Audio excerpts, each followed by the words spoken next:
I'm doing what you're saying. Okay, all right, I gotta go. I'll talk later. Here we go. Hello, test. This September, everybody good to go? Yvette, Gramel, good? The September 28th meeting of the Community Commission for Public Safety and Accountability is called to order at 6:39 p.m. We will begin with the call of the roll. Commissioner Brown, Commissioner Driver is present, Commissioner Gomez, Present. Commissioner Loizen, Commissioner Nellis, Commissioner Terry, Commissioner Troncoso. With all 7 members of the Community Commission for Public Safety and Accountability present, we have a quorum and can conduct the commission's business. The next item of business is public comment. If you would like to share something related to the commission's work on public safety and accountability, you have a few options. You can speak at a public meeting. You can also submit public comment in writing by emailing your comment to Community Commission Public Comment at cityofchicago.org. Again, that is Community Commission Public Comment at cityofchicago.org. Or you can bring a copy of your comment to one of the commission's public meetings and give it to either someone on the commission or someone on the commission staff. Tonight, the public comment period is longer than usual to allow you to provide input on what Chicago Police Department budget priorities should be in the upcoming year. Every year, the commission is required to review and comment on the police department's budget before the city council votes on that budget. The budget hasn't been released yet, so we haven't seen it, but it will be released soon. I actually think that date is October 11th. Before we begin the commission's review of the budget, we want to hear from you what you would like to see in the police department's budget and what concerns you have about it. After the budget is released, there will be other opportunities for you to share your priorities and concerns. You'll be able to provide comments online, and we will also have another public meeting focused solely on the budget. People who wanted to speak during the public comment period tonight were asked to submit their names in writing earlier tonight. Names were then drawn at random by a member of the commission staff. Speakers will be called in the order in which they are drawn. If your name is called to offer public comment, we ask that you approach the microphone and line up in the order in which your name is called. When it's your turn, please say your name for the record and then spell your name and then offer your comments. Each speaker will have 2 minutes. We have allotted a total of 40 minutes for public comment. Thank you, President Driver. I'm going to be reading the names. The first name is Jenny Shafer, who is a district council member as well. The microphone is here on in the front, and Nikki's making it available. No. Let's do virtual. Oh, apologies, Jenny. We'll begin with the virtual ones then. I think it will. You can start coming down though. The first person is David White. You may unmute yourself, Mr. White. Okay, it's David White, D-A-V-I-D-W-H-I-T-E. According to the American Psychological Association, about 20% of all calls to law enforcement involve someone having a mental health crisis. At the CCPSA meeting a few weeks ago in Little Village, Superintendent Snelling said he felt that it was inappropriate to send police officers on mental health calls for which they are not trained or prepared to handle properly. This echoed Mayor Johnson's statement in support of the Treatment Not Trauma program when he stated that, quote, police are being asked to do their job and someone else's job, and by passing Treatment Not Trauma, that will free up these interactions with the community that police officers shouldn't be asked to respond to. As advocates for public safety, I urge you to start moving more aggressively toward this goal that both Mayor Johnson and Superintendent Snelling support. Mayor Johnson has recently stated that the budget shortfall of $538 million will likely stall his efforts to open the mental health clinics that are critical to the Treatment Not Trauma program. But if police were freed up from responding to a large number of the calls they are now inappropriately being assigned, the money saved could be allocated to opening these facilities. Just 2% of the nearly $2 billion police budget would provide $40 million, more than enough to begin reopening our mental health clinics. Let's start moving toward a more compassionate approach to our citizens who suffer from mental illness by providing them with the help they need rather than traumatizing them with arrest and detention. Thank you. Thank you, Mr. White. The next speaker on the virtual queue is going to be Carlton Myers. You may unmute yourself.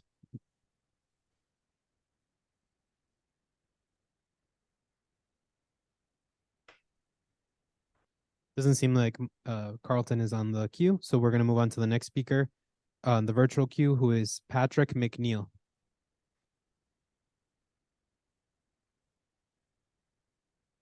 Oh, it seems like Patrick is in person. I am, thank you. My name is Patrick McNeil, Patrick McNeil. And I do have a comment about the police budget. I think people often approach this issue with too much emotion. People hear the size of the police budget and they just say, oh, that's such a huge number, let's cut that. Or they say, there are armed robberies and carjackings going on, we need to increase the police budget. I hope you all, and I'm sure you will, take a much more rational and deliberative approach to looking at the budget and looking behind the curtain and seeing how is that money being spent. Now, I know there are a lot of limitations you'll be under because of the police contract, but maybe the final result will be fewer officers sitting behind desks, and maybe some programs will be canceled. That's fine. But what we cannot end up is a result where we have fewer officers patrolling the beats and longer wait times, response times for 911 calls. And I hope you will keep that in mind as you look at the budget. Thank you for your time. Thank you so much for your comment. The next person on the virtual queue is Krista Noel. You may unmute yourself and begin your comment. Remember to please spell your name.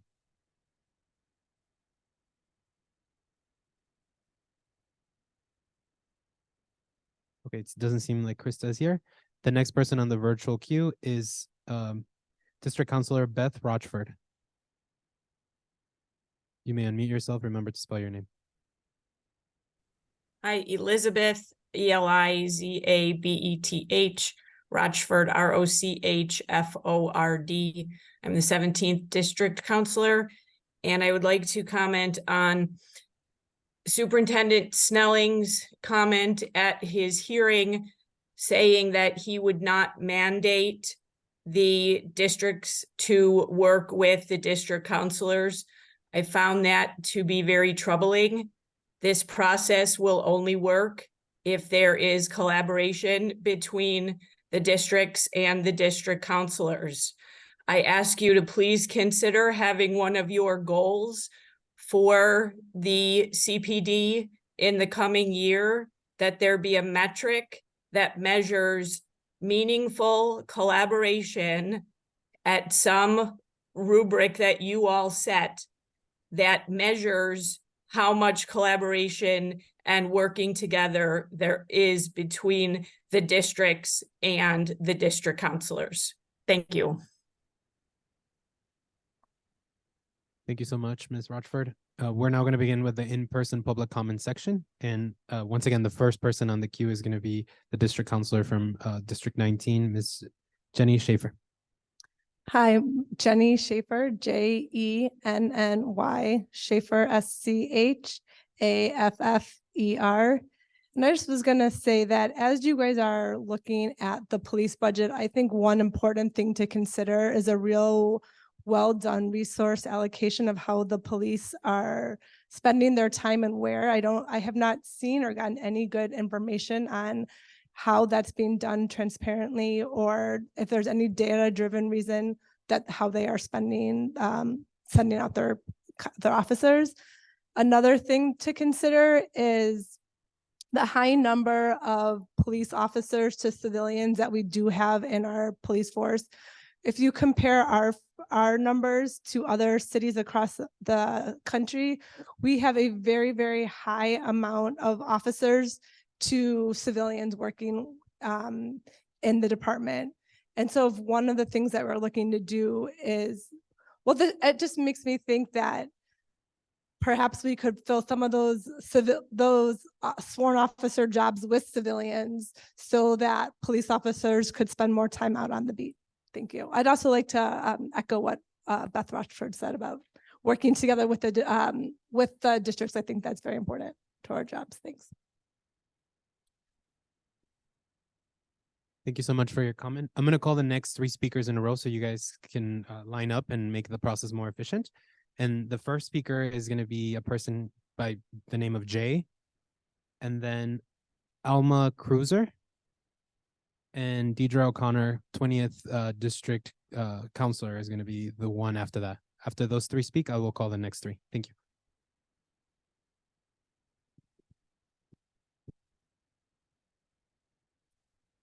Hello, good evening, commissioners. First of all, yes, my name is Jay, spelled Jay. And I wanted to follow up with you all on your recent decision around the gang database. In the hearing that you had held around that, I had asked if you all could request from CPD details and a full accounting of Clarity Partners' role in the creation of the database, including the cost of the database and all of those details, which should be released to the public. And in addition to that, I'd like to segue to the issue of the private sector and how it relates to public safety. Recently, and this is an issue that I brought to the district councils, in a private business, a person demanded that I remove my mask, and this is a serious public safety threat. And if this is what they do to me, I can't imagine what they do to our kids and Black kids and gender marginalized kids in terms of risking their safety. And so I think that the private sector should be a concern of this body.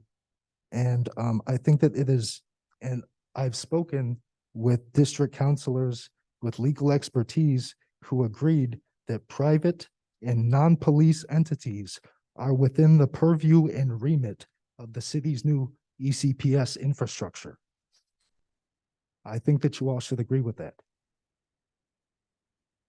Business owners,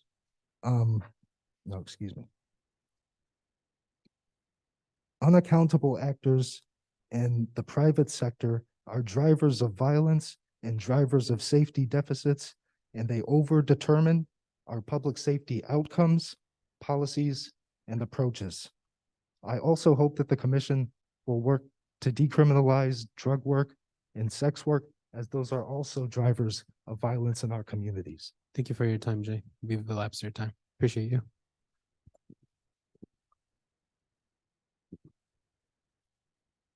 And remember to spell your name. Hi, everyone. It's Alma Cruiser. That's ALMA KREUSER. I just want to agree with the second gentleman that spoke here. We do not need to decrease the police funding. I'm sorry. We need more police on the street. And as Jenny had mentioned, maybe do put some civilian jobs in place of some of the officers that are working on the desks. But I also want to address part of what your title says, the public safety and accountability. I'm not seeing any of that. I am seeing public is not safe, and I'm seeing that there is zero accountability for the criminals. It seems to me that we are focusing so much on the police that the criminals are having a field day. No one is taking them, no one's putting them accountable, and no one is going after the juveniles in grade school and high school, which means you have to go talk to the parents. So I would like to know what is going to happen about that. What are you going to do about that, or you and the mayor? Because nothing is happening. I'm sorry, I've been to some of these a lot of these meetings, and I don't see anything happening other than bashing the police every single time, trying to take funding away. And I'm kind of tired of it. So the same with district council meetings. They fill it up with a ton of speakers and we don't get a chance to talk. I would like to actually get responses. And I know that you allow this maybe once or twice a year, but it should be something that you do in every meeting, not wait for a response and not just hope that you're listening. But that is it. Thank you. Thank you for your comment, Ms. Cruiser. We're going to move on to Councilor O'Connor. Hi there, I'm Deirdre OConnor. That's DeirdreOconnor. My name is Deirdre OConnor, and I'm a district counselor with the 20th Police District here on the north side of Chicago.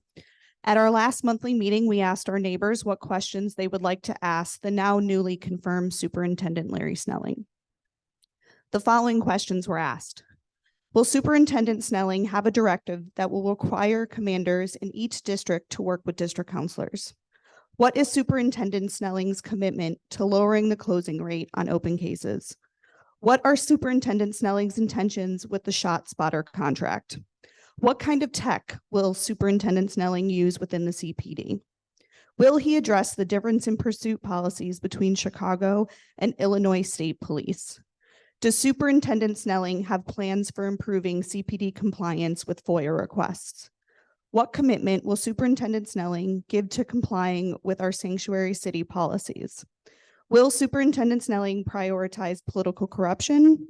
Will Superintendent Snelling prioritize police corruption? Finally, with regard to the city budget, considering the CPD accounts for approximately 43% of our budget, we must conduct an audit of its effectiveness and a breakdown of our budget's effectiveness. 2 to 3 billion with a B is allocated to the CPD and grows year over year. That does not include the police misconduct settlements that have amassed $280 million from 2019 to 2023. We look forward to these conversations regarding the CPD budget, and we're grateful to the commission for continuing the work on holding the CPD accountable. Thank you, Councilor O'Connor. We're going to move on to our two final speakers. I will call you and then you can come up and line up. The first one is President of the Police Board, Mr. Guillen Foreman. And then the last speaker is going to be Jerry Schmidt. Good evening.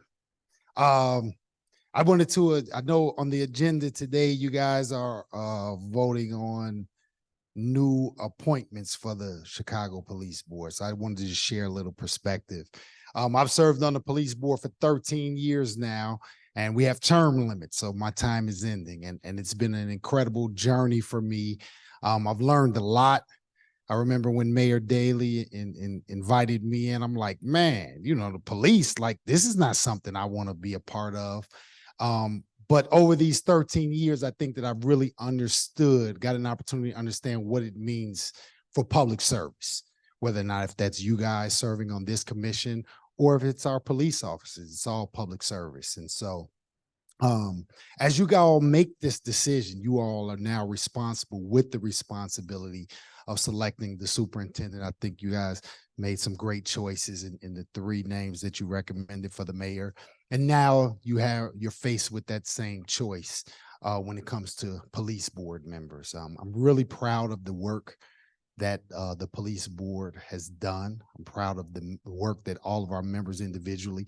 Doesn't mean that I always agree. You know, we fight like family fights, right? And we don't always agree with each other, but we all come to it from a different perspective, right? We all come with it with our own individual biases, with our own perspectives, right? We're a really diverse group. And so I wanted to kind of make sure that I shared that perspective with you. It's the kind of thing that when you go to work the next day, after you make a decision, your coworkers or the people who work for you are asking you, why did you make this decision? Or when you go in the grocery store, or to have my daughter used to come home and say, man, teachers would ask me, why did your dad make this kind of decision? So as you guys are thinking about appointing new board members or reappointing current board members, I want you to think about that public service that the board members are actually doing, right? And I just want to leave you with this one thing, and I think it's an important one. Reverend Brown, you will appreciate this one. I'm not even really a church-going guy, but I want you to know this. It's something in the Bible that says, judge not, lest ye be judged. For the judgment that ye judge, ye shall be judged. Right? So I want you to think about that carefully. Thank you. Thank you, Mr. Foreman. I appreciate that comment. Is Mr. Jerry Schmidt present? The last speaker, Jerry Schmidt? Okay. If that person is not present, I think that has elapsed our public comment, and I will kick it back to President Driver.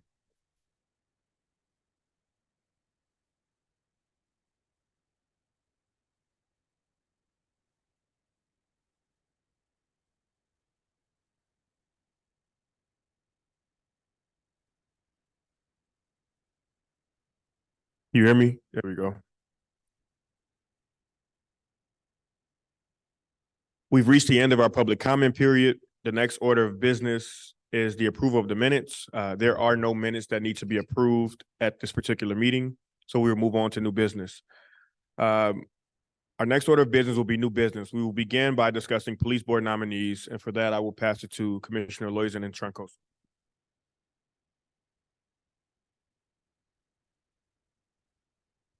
Can everyone hear me? Okay. By ordinance, whenever there is a vacancy on the police board, the commission is responsible for finding 3 candidates to fill that vacancy. The commission sends those 3 candidates to the mayor, and the mayor then picks one to fill the vacancy or rejects all the candidates and asks the commission for a new list of candidates. After the mayor selects one of the candidates, that selection goes to the city council for a vote on whether to confirm the mayor's selection. Over the past 6 months, we engaged in a process to find new candidates to fill 4 vacancies on the Chicago Police Board. This is the second time since the commission's formation that we undertook this search. The last time was in March of this year, resulting in the appointment of 2 new members to the police board. With today's nominations, we will reach a new milestone. After the mayor makes his appointments, a majority of the 9-person board will have been nominated and affirmed by this commission. This is an exciting moment for the CCPSA and for the future direction of the police board. The commission's goal is to put together a police board with the ability to decide cases fairly and accurately, while also understanding the impact that these decisions have on our community. We received more applications for the police board than we have in the past. The candidate pool, I can personally say, was incredibly talented. After interviewing many of the applicants, we feel that we have 6 incredibly strong candidates to recommend to the mayor for consideration. They represent a broad section of the population and have backgrounds in criminal justice, mental health, law, and community building. With that, I move to nominate the following candidates for appointment to the police board: Niama Malachi, Oriel James, Deborah Gittler, Kyle Cooper, Rebecca Cook, and Catherine Crawford. I second.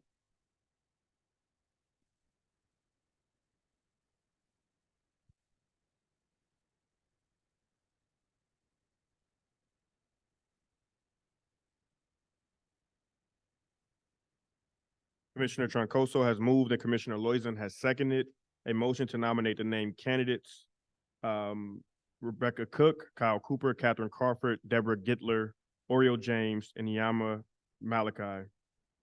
Those in favor of adopting the motion, please signify by saying aye. Aye. Those opposed, please say nay.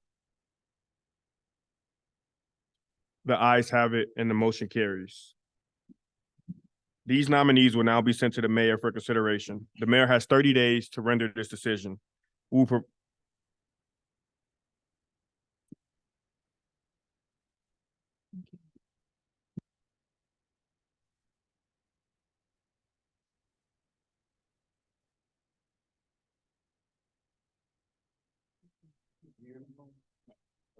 I have a very loud voice. Everybody hear me? No, we want to make sure you have a mic so that the Zoom can hear you as well. So I'm going to give you this one.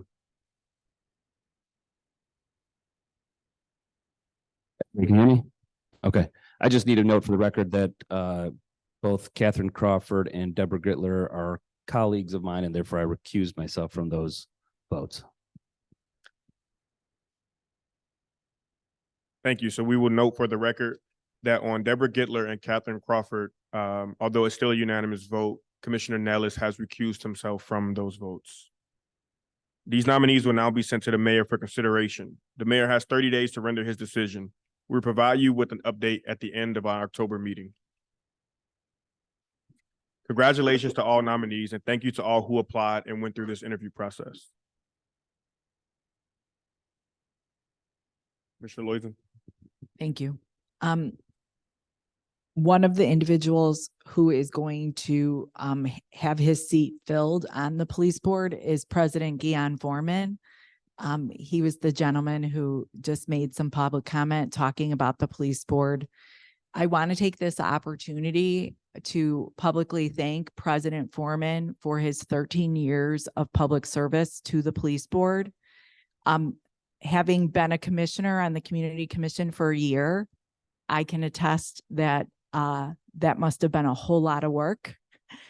And as I think everyone noticed based on his public comment this evening, President Foreman is clearly a very dedicated and passionate public servant, and has served the city of Chicago for 13 years in a position that is extremely difficult. Listening to his quote from the Bible, I appreciate the caution that he provided to the commission. And I think it's important for us all to recognize that all of our jobs, being commissioners, serving on the police board, any metric of public service, and being a police officer as well, most oftentimes is hard. And I want to commend President Foreman for being willing to serve the city for 13 years.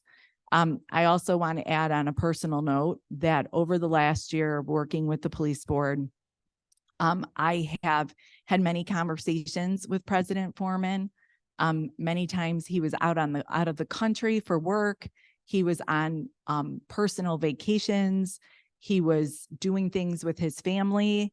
But when I needed to speak to him about something related to the commission and the police board, he made time for me, and he made time to have those conversations, and that was making time for the city.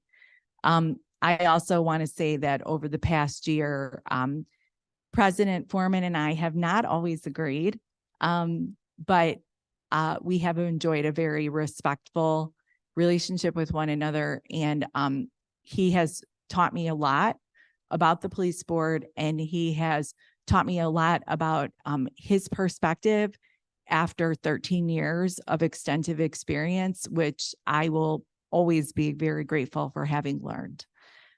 So President Foreman, on behalf of the commission, I want to thank you again for your 13 years of public service to the city.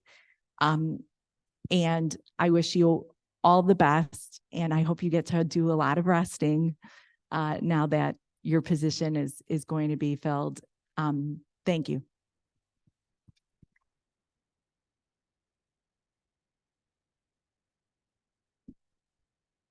I also want to take this opportunity to congratulate the nominees that were just named. For those interested in being considered for the police board, our application process is ongoing.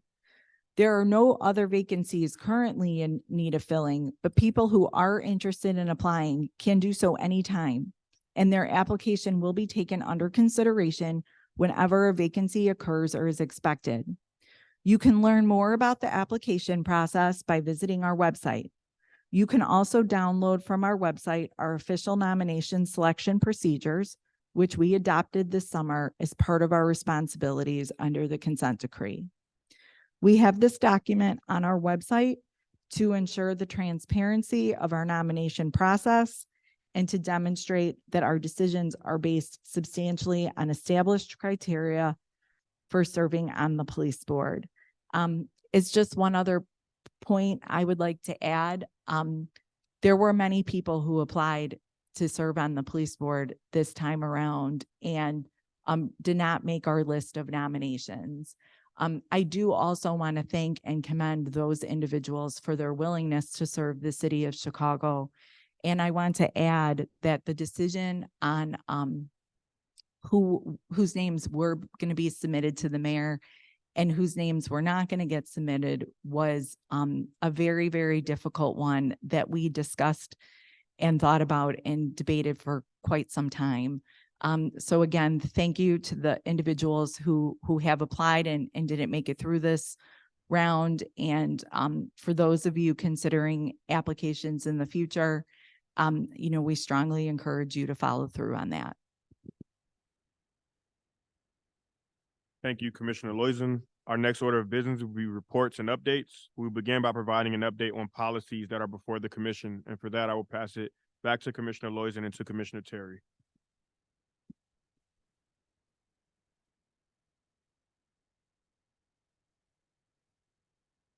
Hello?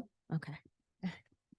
Good evening, everyone. So on September 14th, President Driver sent a letter to Mayor Johnson informing him that on September 7th, 2023, the CCPSA adopted the CCPSA Amendment Number 1 to the Chicago Police Department Directive G01-03, the directives on directives. This amendment served to codify the commission's role in reviewing and approving any CPD policies related to collection, maintenance, use, and sharing of CPD's gang-related information. The letter also informed Mayor Johnson that pursuant to the CCPSA Ordinance MCC 2-80-110C7, after the commission adopts a new or amended general or CPD general order, the mayor will have 60 days to review the general order, and that the amended directive will go into effect on November 6, 2023, unless at any time during the 60-day review period, the mayor issues a written determination rejecting the amendment. So moving on to the association's order. In January of this year, CPD submitted a draft amendment to the CCPSA entitled General Order 08-03, Prohibitions on Associations with Criminal Organization. CCPSA commissioners, Loizen and myself, have been collaborating with CPD over the past months to revise and edit this policy to land on the current draft version. The following is a brief overview of 1, the existing policy, 2, CPD's revisions, and 3, the current draft policy. So first, we have CPD's existing associations policy was last updated in 1997. It says police officers are not allowed to be members or associate with members of criminal organizations. CPD decides which groups are criminal organizations based on crime patterns and information from officers and informants. CPD uses several factors to decide if someone is a member of a criminal organization, including emblems, tattoos, the use of signals or symbols, and information from informants. CPD requires documented and reliable information to prove that an officer is associating with a criminal organization. Officers are required to report any violation of this order to supervisors or file a complaint. The 1997 version of this policy does not clearly define criminal organization or what it means to associate with a criminal organization. So at the beginning of this year, CPD submitted an amended draft to CCPSA, which included the following revisions. It adds language defining criminal organizations as groups that do any of the following: take part in regular criminal activity, meet the definition of street gangs according to Illinois law, use or promote violence to deny people's rights or achieve ideological goals, use or promote terrorism to overthrow the government, promote illegal prejudice, oppression, or discrimination, or prevent or interfere with the performance of police duties. So CPD's proposed amendment also adds language enabling CPD to discipline or terminate police officers for doing or associating with people who do the following. Bear with me, it's a lot. Recruit, fundraise, or donate to support a criminal organization, attend events or be an organizer or leader for the criminal organization, or promote or support criminal organizations, including via social media. The amendment also adds language advising CPD members of prohibited social media activity. It redesignates responsibilities related to the management of listings of criminal organizations as falling under the Bureau of Counterterrorism. And it adds language requiring command staff and unit commanding officers to ensure that complaint log number investigations are initiated for violations of the policy. So we've reviewed the policy and submitted the following recommendations, which CPD has accepted. We said that the name of the order should be revised to reflect the breadth of the new definition of prohibited organizations and to not only refer to criminal organizations. We also recommended that the label for prohibited organizations be revised to reflect the breadth of the new definition. The label for prohibited organizations is now criminal and bias-based organizations rather than just criminal organizations. We recommended adding a section on training requirements. The new language states that the deputy chief of the training and support group will ensure rules outlined in this policy are incorporated into basic recruit training and in-service training. We have also recommended revising language concerning responsibilities of the chief of the Bureau of Counterterrorism to include the following. Records of criminal and bias-based organizations are subject to changes and will be updated as necessary, but at a minimum semi-annually. Records identifying criminal and bias-based organizations will be shared with CPD members when necessary, but at a minimum semi-annually. The existing order and the initial amendment both stated that records would be shared at least annually. Assistance will be available to CPD members to determine whether a specific organization is or could be identified as prohibited. We also made a few more proposals, and CPD is now working to see how those proposals could be implemented. We've recommended that CPD periodically share information on organizations identified as prohibited under the order, and that CPD should share the information publicly.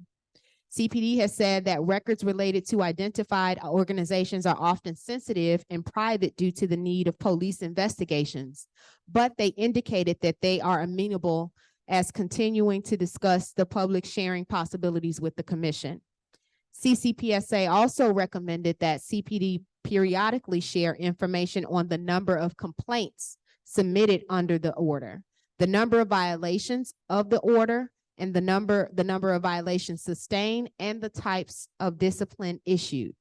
CPD is assessing the feasibility of sharing this information, including whether the data could be extracted and included in the CPD's Bureau of Internal Affairs quarterly report. Thank you, Commissioner. Thank you, Commissioner Terry. Are there any questions from the commission on this order? Commissioner Troncoso.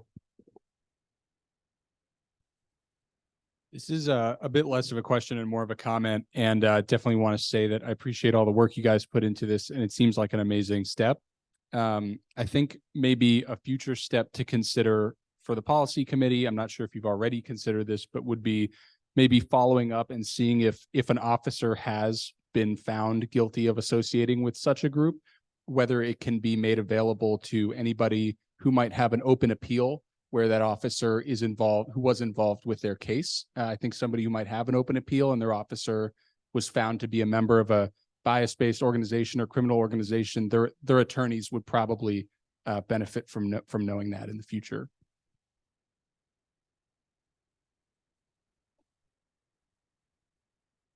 I also have a quick comment, and this is actually more geared towards the community members that are present, whether in Zoom or that are going to visit this in a recording later. We just said a lot about a really important policy that hasn't been changed since 1997. So let's take that in for 1 second. This policy was a tricky thing, and I'm sure the commissioners that worked on it can attest to that. And this is just a comment that I want to bring on behalf of the community. This project of the commission was envisioned as something that will ultimately result in more preventative measures to ensure that public safety is not something we address only after something bad happens. This case was brought to our attention partially because the community member demanded that we take a stance on this issue of people in the police force engaging with hate groups, right? We understand that. We took that challenge and we worked on it, delivered this policy. Now, I think something that might not have been noticed from the community members, or that could be missed, is that this is not necessarily the end of the road for this policy. There are still things that the CPD is considering. And I think as someone who's seen this process, I wasn't as involved as the commissioners that worked on this, but someone who has seen this process from afar, I can attest that there's been a lot of work to understand these nuances, right? A lot of community members talked about the necessity to make this public list of the groups that might be considered biased. It's a tricky situation. And as someone who wants to represent the community, we've all advocated for that to happen. We will continue to advocate for that to happen, but we will do it understanding that we also require a lot of thoughtfulness in ensuring that investigations are conducted in the way that is most adequate for the solution of a possible investigation. And so I just wanted to say for the people that might see this and might say, oh, it doesn't seem like the policy changed that much. The policy changed tremendously, tremendously. And they can attest to it. They've done amazing work. I'm very proud of the work that you guys have done. But I will say for the community members, I don't think this is the end of the road, and we will continue to advocate on behalf of transparency. But we have to be cognizant of some of the limitations that we currently have at the moment. That's all the comment. Thank you for your amazing work, commissioners. You really did outstanding.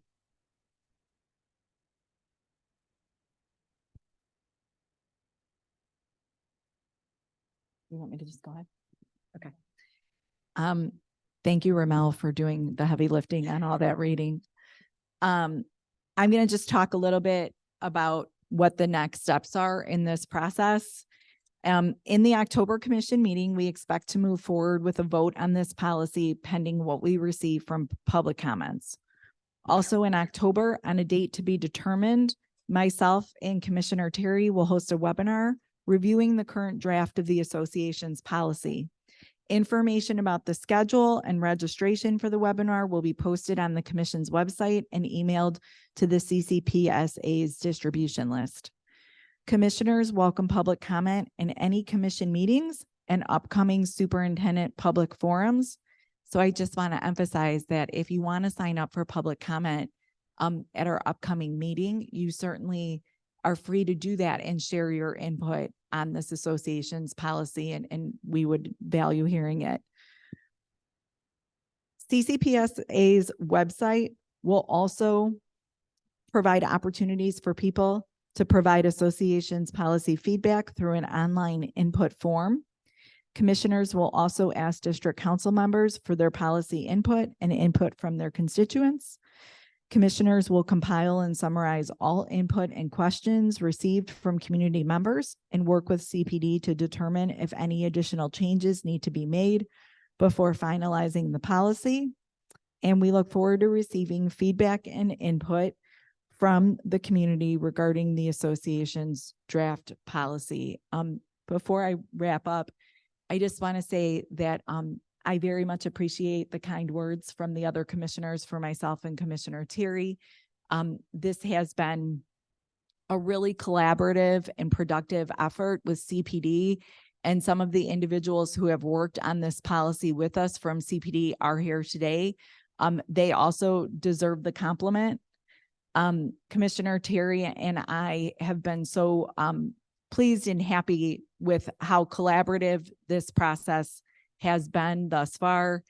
And also, to your point, Commissioner Gomez, I also just wanted to add that you're 100% right that the policy doesn't end here. Even after the public comment period, even after the policy is implemented, the commission and CPD both recognize that consistent and continual review of these policies to make sure that we have hit the mark, because we're not going to necessarily know that until the policy is put into play.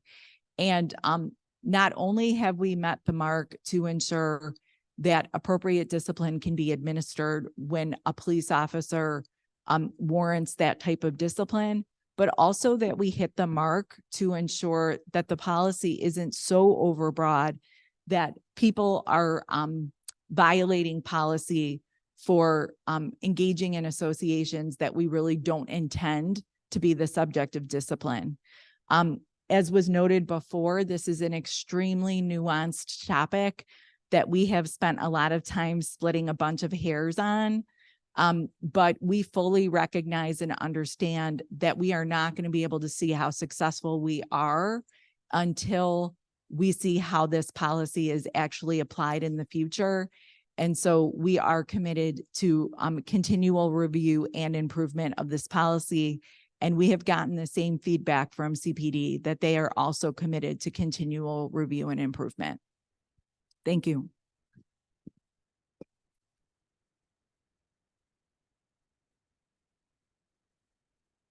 Next, Commissioner Terry will provide an update regarding the CPD Superintendent. Yeah, it's me again, guys. This will be a little quicker. So on September 22nd, 2023, the Chicago Council Police Fire Committee voted to send the mayor's selection of Chief Larry Snelling to the City Council for confirmation. On September 27th, 2023, the City Council voted to approve now Superintendent Larry Snelling's appointment to CPD. Now that the mayor's selection has been confirmed, the commission now must hold 4 public hearings at which the superintendent may speak and members of the public may share comments and questions and provide recommendations to inform the commission's work with the superintendent. At least 1 public hearing must be held on the north side, 1 on the south side, and 1 on the west side, and the 4th will be virtual. We are currently in the planning process for these hearings, and more information will be released to the public as it becomes available. Thank you, Commissioner Terry. Are there any questions about the CPD Superintendent selection?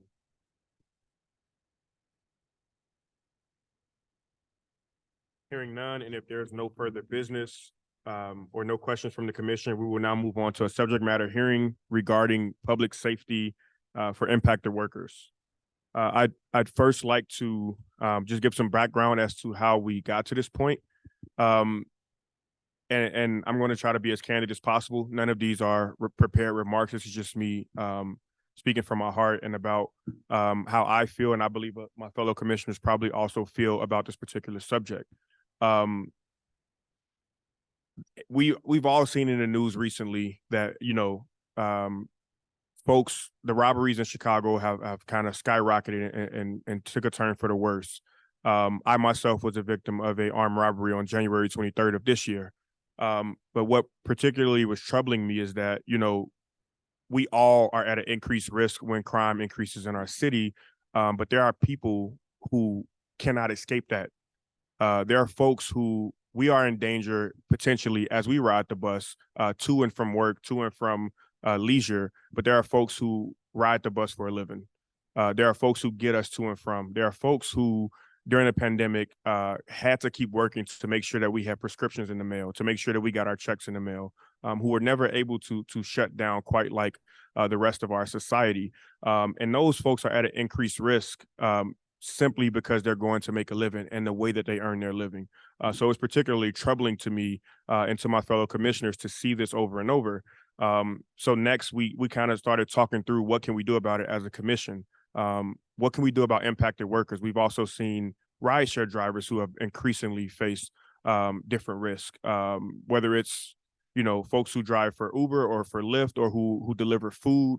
All of these folks were called heroes during the pandemic. When our economy was shut down, when our city was empty, these folks were the ones who kept us going. These were the folks who made those deliveries, who didn't really have the option to not go to work because we relied on them and we needed them, and we wouldn't have not made it through without them. And so I also want to talk a little bit about our relationship with the police department and with the mayor's office. As you know, we have changed administrations both in the police department and with the mayor's office.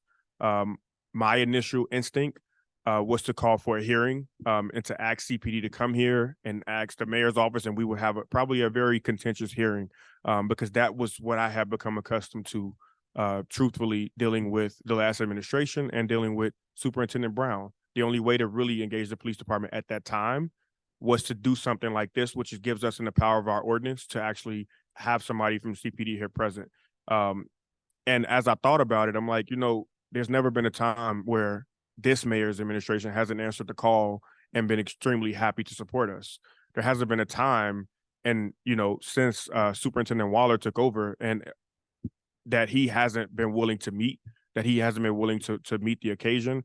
And so for a while, I had to check myself for a while and think through, why am I treating these folks the same as the last administration when they've, in my opinion, proven that they're not the same as the last administration. So I decided, and we decided, that we would like to take a different approach. We want to see what it's like to actually collaborate. And we were hopeful that the police department and that the mayor's office would be willing partners in that. And I'm happy to say that the moment I called Mr. Gatewood, who was in attendance with us, who was our deputy mayor for community safety, he was extremely happy. In fact, he was not only happy to support, but he actually added in his thoughts about what he thought should happen at this particular hearing. We reached out to Superintendent Waller, interim Superintendent Waller and his team, and now Superintendent Snelling. They were happy to support this. They also shared our concerns. So I'm just level setting here about where we are and how I feel and how our commission feels, that we have invited the mayor's office here. We have invited the police department, and we want to hear from you. We know that there are a lot of issues, but if I have any credibility with this room, with the folks that are here, many of the folks here represent organized labor, which is near and dear to my heart. I've worked with a number of these folks who are about to come up to the stage and we're about to hear from. I can say unequivocally that both the mayor's office, the police department, and our commission are 100% dedicated to figuring out this issue, and not figuring it out ourselves, but hearing from you and taking your solutions and trying our best to implement them. Now, our job is oversight. Obviously, if that's not happening, that's what we will attempt to do. But for the purpose of this meeting and from what we have learned thus far, I think we're all on the same page, is that we want to move forward and we want to hear from you and we want to fix some of these issues. So before I invite them up, I will offer if there's any commissioners who would like to make a comment about this particular thing. So with that, I'd like to talk a little bit about the framing of this meeting. We have invited a number of speakers and presenters here today. They will each have 10 minutes to present comments and answer questions from us on the stage. At the end, we will deliver some closing comments, including next steps going forward. And so are we calling them all up at once individually?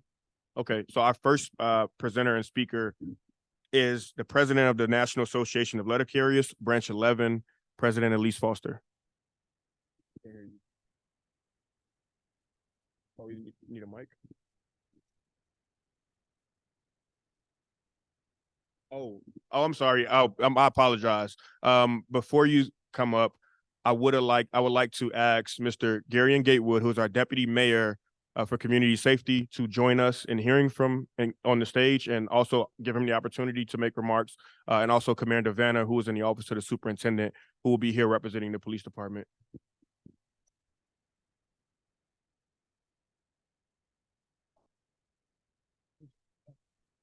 Oh, yeah, go ahead.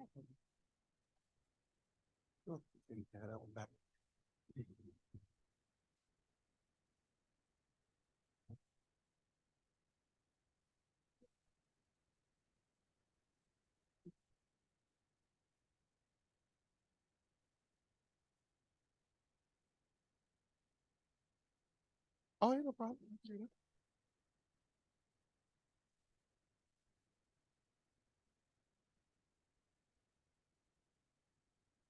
Again, I'm here to say hello.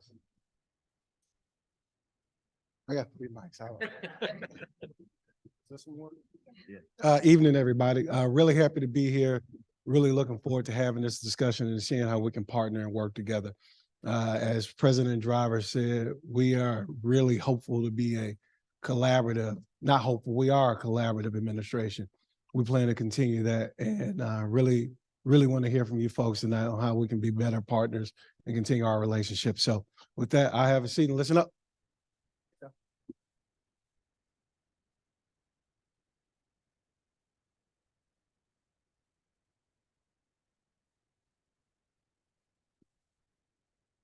Once again, thank you for having us here. My name is Commander Bob Vanna. I work directly in the office of the superintendent for Superintendent Snelling. Let's give you a quick little background on me before we start the discussion. I have 32 years with the Chicago Police Department. I've been across various bureaus. I was a detective for a while. I was in internal affairs for a while.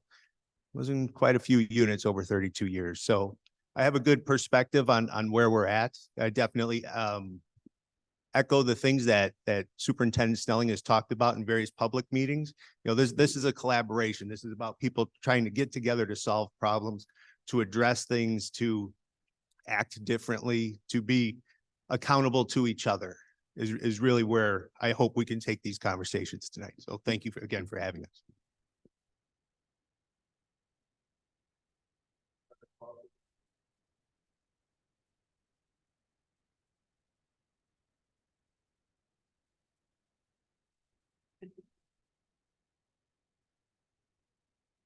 Good evening, everyone.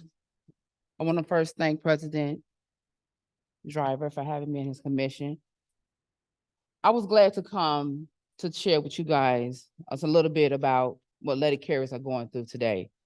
My name is Elise Foster, and I am the president of the National Association of Letter Carriers, branch number 11 here in Chicago. And I'm also a letter carrier, 29 years with the United States Postal Service. Enough is enough. Since the inception of the Postal Service nearly 250 years ago, letter carriers in uniform have delivered to all communities in vast nations, including the meanest streets and the most dangerous neighborhoods in this country. Incidents of crime against these respected and reverend public servants are almost unheard of. No one dared mess with the letter carrier. Unfortunately, that is no longer the case. During the COVID pandemic-19, letter carriers never stopped working, keeping our nation connected during dangerous and uncertain times and delivering household items so tens of millions of Americans could shelter safely at home.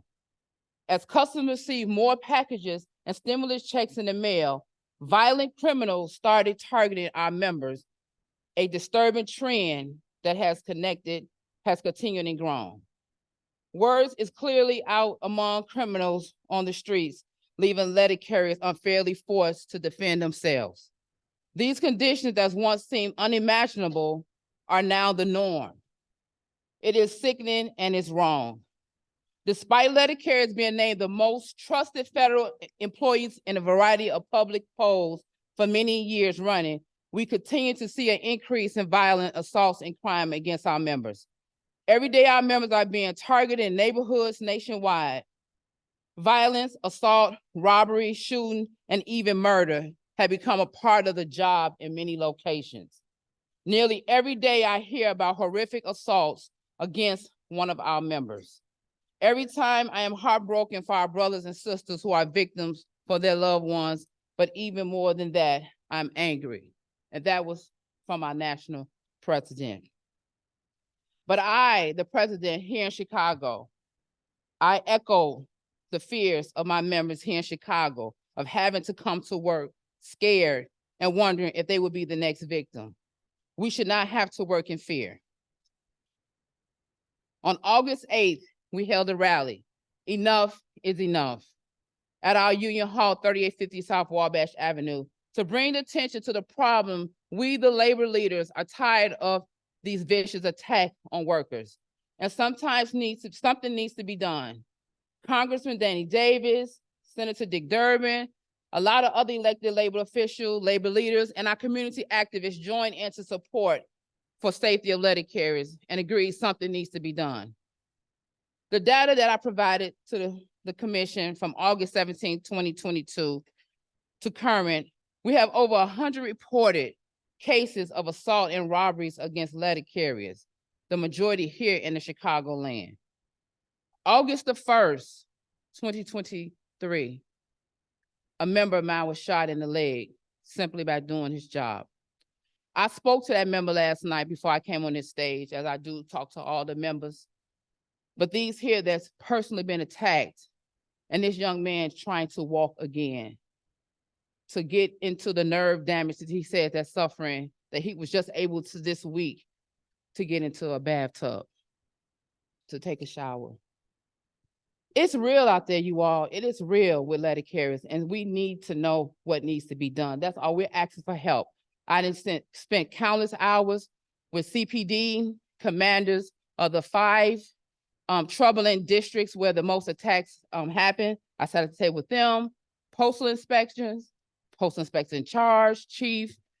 We just left the Attorney General's office seeking help. So now I'm here today asking CPD, because it happens on these streets mostly where the lady carries out and we out there by ourselves. The only saving grace sometimes we have is our customers.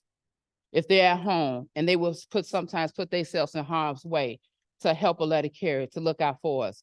Some communities has even set up a blue ribbon tree thing that they have. They watch us from beginning to the route, and somebody at their last house make sure we in the vehicle and that we circle that block and that letter carriers in that vehicle.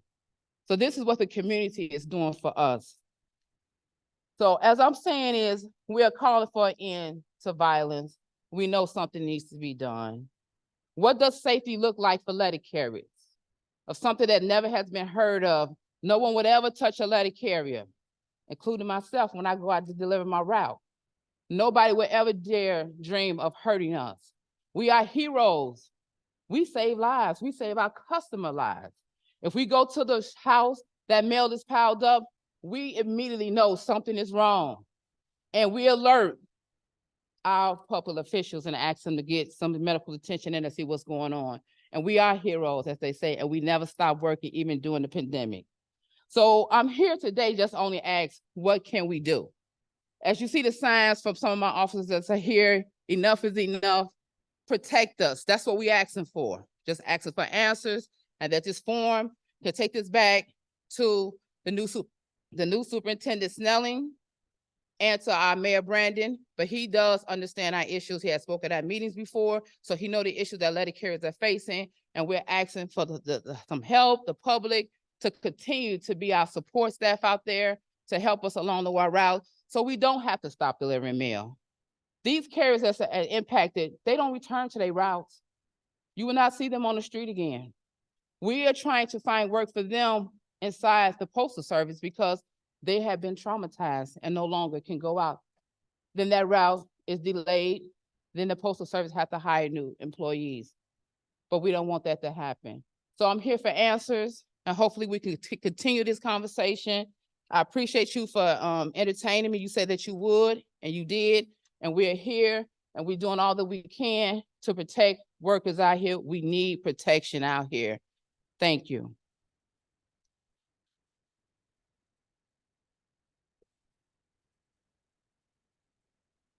Foster, President Foster? Do you mind if there are questions from the group? Do you mind answering a few questions? Sure. I have one, but I think I'll defer to my fellow commissioners if they have any questions first. Sure. Hi, thank you for coming tonight and thank you for your service. Thank you.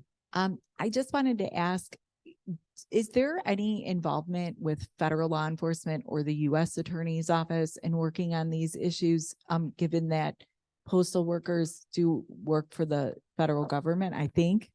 Am I right about that? Yes, we do. Well, Senator Dick Durbin sent something to the Department of Justice on August the 8th, to the Honorable Merrick Garland, asking for some help. Okay. We have reached out to the Postal Inspection Service, as I had said, and to the district manager of the United States Postal Service, as well as the postmaster here in Chicago and the Postmaster General. But all we get is that we're working on something. Everything is hush. It cannot be put out in the public right now because they want to make sure they set up sting operations and things of that nature. But nobody is telling the letter carriers what's going on. And each and every day we get up to go to work. And if they say we are the #1 delivery, at the end of the day, my members don't feel that way. Understood. And have you guys had an opportunity to have any direct conversation with anyone in the actual U.S. Attorney's Office in the Northern District? No, I have not. Okay, thank you. You're welcome. Thank you so much for being here this evening, and we most certainly appreciate your service. So my question, 2 quick questions. Are you guys tracking sort of the time frame in which these occurrences are happening, or are you finding that they can happen any time of the day? And then the other question is, what has been the response? I gather from the commanders that you've met with as it relates to this particular issue? Okay.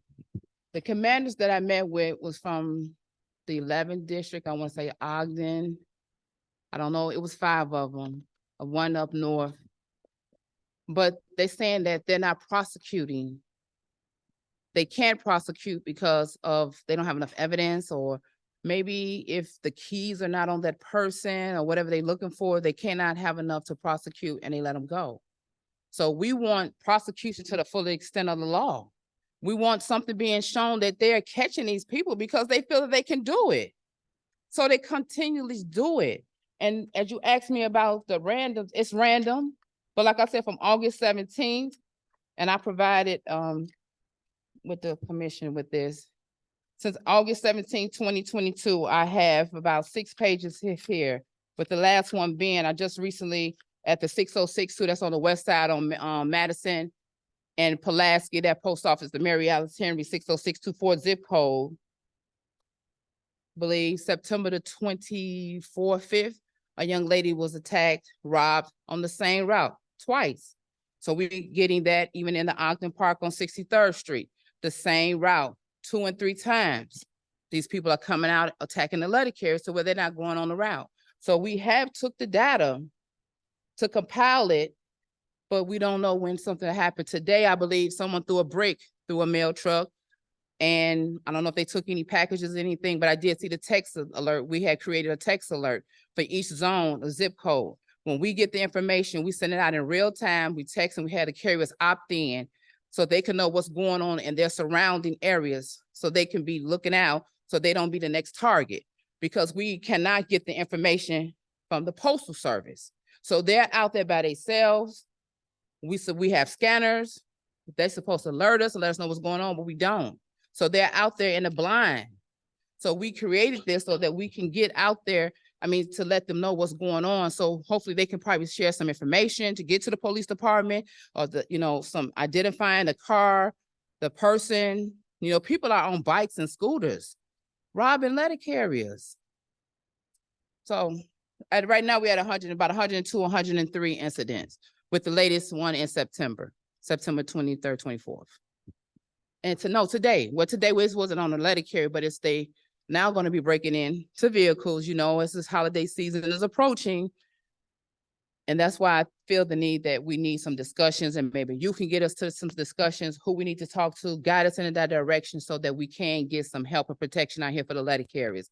Because as I expressed to you all, you don't ever want to talk to a member who's going through these things, and especially the guy that was shot. Is just so heartfelt that he's trying to walk again. He has had a little limp, and it's emotional, because those are my members. Those are people I know exactly every day what they do, because I put the uniform on. I was out there for 16 years on the street before I became an elected official. So I know what they're going through firsthand, and it's very emotional. That's it. So thank you for your service and your leadership. Can we find some time to meet? Right? Would you mind coming and us finding some time to sit down and talk through some of the issues so we can figure out how we can help? Sure. I'm sure, we can do that together in Not a collaboration. problem. Yes. Yeah, we'd be happy to do that. Okay. And I'm here, and I'm, want to help what I can do, and to hope that you can get with the United States Postal Service and help where we can collaborate to do some things. And that's what they'll start in time to get these carriers off the streets. And to add to that, in my detective days, I did work with postal inspectors. Okay. So of the federal agencies I did work with back then, they were my favorite. Okay. They actually get to work. Like they're in Chicago. They stay here year round. You know what I mean? And they know the neighborhoods. Yeah. So, to echo what Mr. Gatewood said, I think just listening to you, does your union provide that victim service contact work? Or is that more of an individual, like, hey, what do you need? Or, you know what I'm saying? We do have EAP assistance. You talking for the letter carrier? Yes, ma'am. We do have the EAP, and we also have what's covered, the occupational working compensation, FICA. Okay. They can go there, but they do provide some services for them to get some help. Okay. All right. And then the other things were to maybe work through some, you talked about some real-time communications. We can Yes. try to work those types of things in when we can all meet together. Okay. Another dead mic. Here you go. Yeah, some batteries. So I can say, is that all? Test. Not yet? Okay. Okay. I'll try not to kill it. President Foster, thank you. I was part of the meeting when we were doing all of the meetings, hearing from different groups about what you were looking for in the next superintendent. And I remember so much the things you said and how deeply impacted I was, and I feel the same way tonight. I'm wondering, to your point about the lack of prosecutions, and so the lack of accountability for people committing these crimes, has there been any conversation about letter carriers having cameras, either body worn or somewhere on your things that you're carrying, that could record an incident? Yes, that has something that has been came up with some of my members as I go from station to station to talk to them, and I listen to them, and some of their feedback was, could we get a panic button, a camera? I'm not gonna tell you what else they asked me, could they do, but they're not police officers, so they can't do it. But that's what they want to do. They want to, carry. But that's something that's probably gonna have to come from headquarters, DC, something like that. But we have asked for something like that. What can, in our federal, in our contract, what it looks like, the panic buttons or something, we hit it and say, well, who's going to be on the other end to respond, or a body cam, whistle, something, we don't know. Like I said, we never been through this. Yeah. I mean, I would say, just as a community member, if there were a drive for any of these things, I would certainly buy some or donate to the cause so that we can get you equipped with some of the things that could help keep you safe. Okay, but yes, that's a step in the right direction. Like I said, the community, I mean, they are our support. I spoke with Pat Alderman Dow, who was at our meeting, and she asked for some of those signs that we had made and asked customers want to put them in their windows, to protect the letter carriers. So we're looking to see if we can do that. So the community is trying to see what they can do, but we just need that push and help because the uptick is just too much. So before Commissioner Nellis asks his question, I first want to thank you and let you know how much I appreciate you being here, how much our commission appreciates you being here. And we really look forward to follow-up conversations. I think Commissioner Nellis is the last question, and then we have a few more folks who are going to come up. Okay. Yeah, I'll just echo again, President Foster, thank you for being here and thank you for your service and thank you for your commitment to your members. It's very evident. As you were speaking, I don't know if this will be a solution or not, but I offer it as something maybe to explore. As you were thinking, I was thinking of safe passage workers, for those exist all throughout the city to help children get to and from school safely. There's a lot of violence prevention funding right now in the city of Chicago, going to a lot of community-based organizations, hiring what's called flip workers. Those are people that oftentimes have ears to the streets and can work with people, especially if you know that there are certain routes where this is continually happening, certain areas where it's continually happening.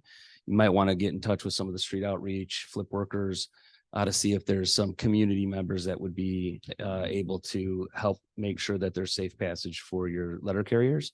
So I was just thinking of safe passage workers, street outreach and flip workers as possibly a community partner with you. And there's a number of community-based organizations across the city that would probably be willing to support that. But thank you. We're listening. So whatever we can do and sit down and get it in writing, what we're going to do and start it off, I'm all for it. There's someone that you talk to directly with the police department, or is it?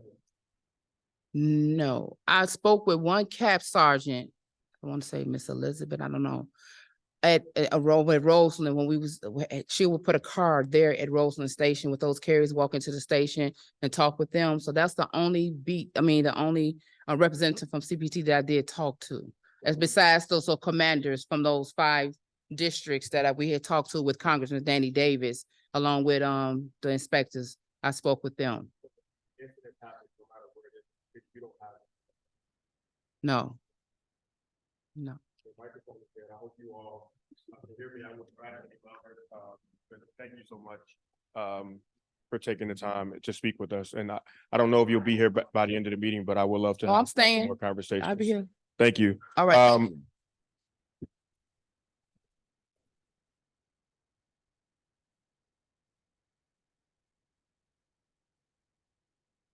Our next presenter is Mr. Eric Dixon, who is the president of ATU, that's the Amalgamated Transit Union, Local 308.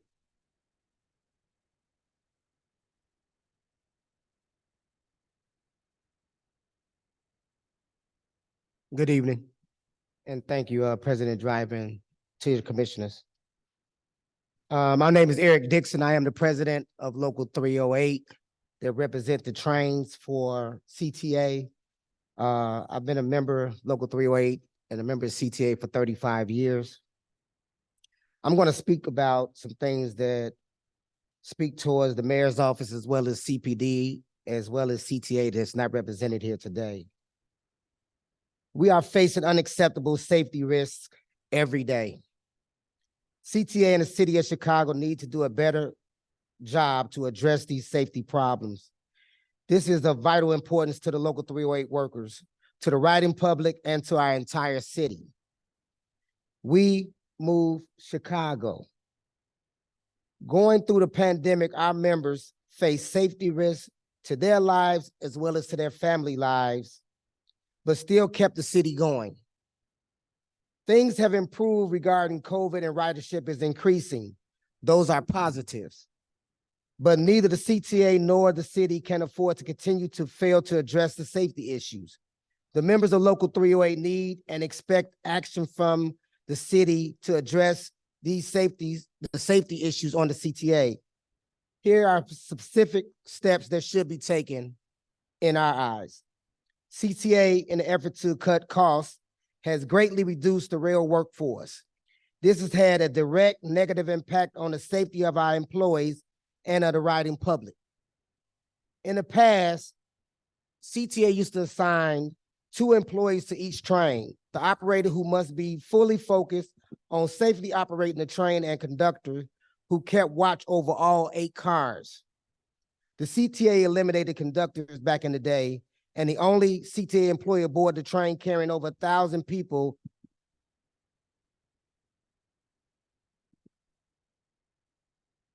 Yes. Sorry about that. That's okay. Thank you. Yes, I'm back. Okay, CTA needs to bring back what we're saying, conductors to provide a presence throughout the train for the safety of the riding public. There should be a dedicated transit police force like we used to have back in the day that was resolved by a mayor in 1981. The current unarmed security guards that we have does not do the job. I think we have over 100 police officers that's detailed towards the CTA. That's for AM, PM, and midnight, and that just doesn't work. People feel like they can commit any type of crime they want on the CTA and nothing is going to be done.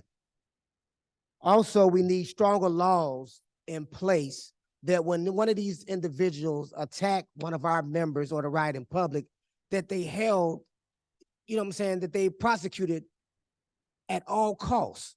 What's happening now, a lot of times we have things that happen on our transit system, and officers that come, they allow the individuals to go by because they don't want to go through the paperwork or different things of that magnitude. We need to make sure that these people are prosecuted. Anybody that put their hands on any of my members or any of the riding public, they should be prosecuted. Also, what we're looking for, like right now on the CTA, we have a lot of homeless riders. We have a lot of people that ride the trains and buses that are mentally disturbed. Our members are not trained to deal with that. And at times, you know, the police that come, we're asking that, you know, they take these individuals off the trains and buses and they help our members out. But we don't get that. When people come into the city right now, do it, whether it's Midway or O'Hare, you get on a train or a bus now, it's people laying all across the seat. There's nothing being done. So we're looking for help from our police force to be able to come in and do some things to help our members out. And that's from the mayor's office as well as CPD to be able to help. And so that's what we're looking for. Thank you.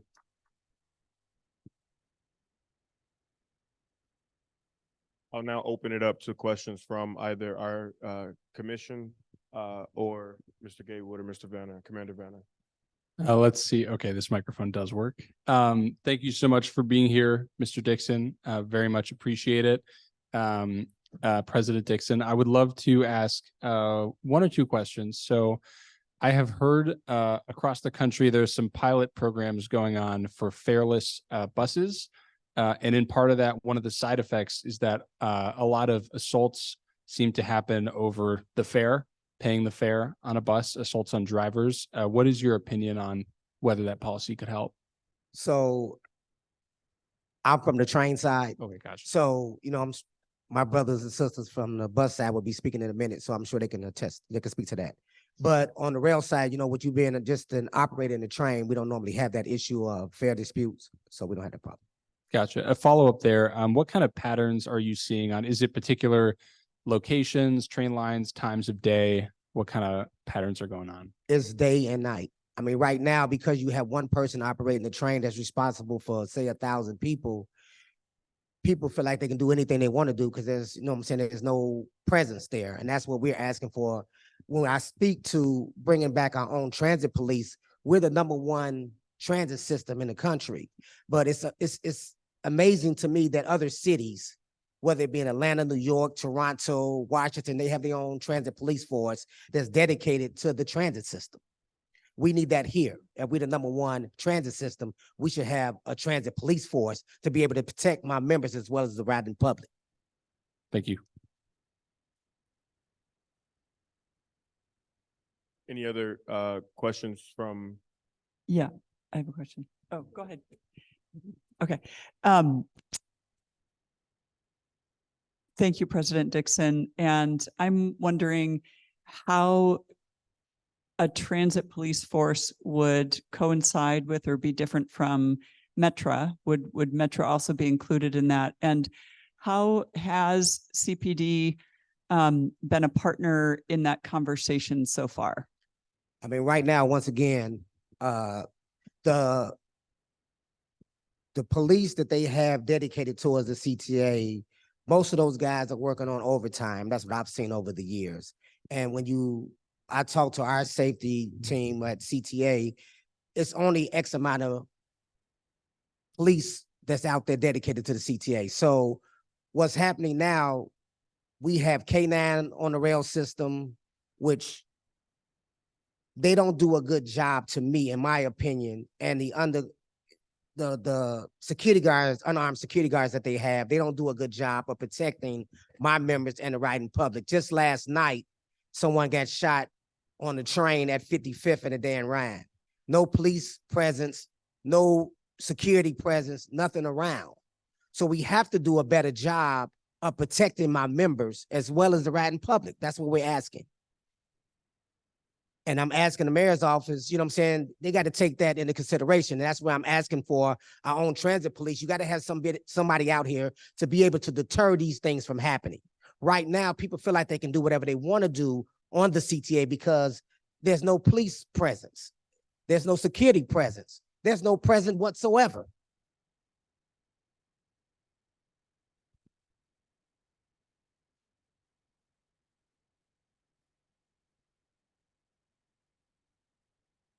So at the end of the day, Mr. Dixon, everything that you're saying, I'm not going to certainly sit here and tell you statistics are this, that, as far as our activity. At the end of the day, it does matter what someone feels for safety. So to that end, yet the police department does utilize the CTA overtime that, we deploy resources to. We do try to be very strategic. I know Commander Byrd personally.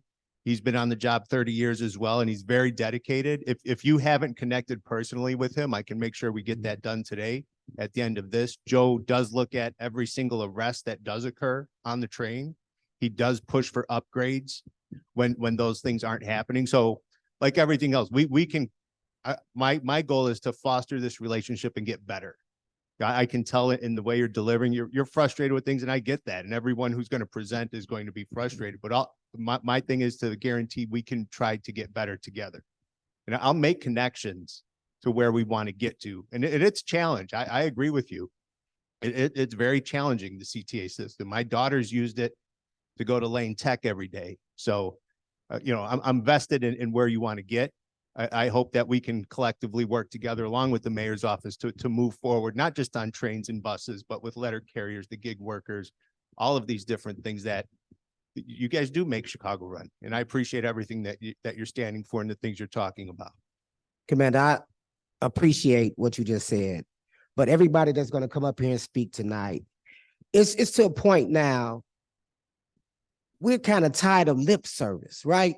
People are riding these trains and buses. People are out here delivering mail, getting attacked on a daily basis. We are tired of lip service. We need something to be done, some plan from the mayor's office, from CPD, some plan put out here to help the riding public and our members. That's what we're looking for. So, first of all, before I speak, I just want to take a note of if there's anybody else. Real quick. You're right on the plan piece. And we're doing some work with some groups, like Elevate Chicago, who want to build in how we respond to some of the things folks are seeing on trains. Some of the things that folks are seeing on buses. We'd be happy to partner with you all on that and bring you into that piece of work too, so we can understand what works best. Happy to partner on that. And to get beyond lip service, we can be a part of that and building it out. But there is a forum being planned to really think about one, because CPD can't be everywhere, right? So what can we build out to have an alternate response to that is on the train? You also talked about the unhoused population sleeping on the train.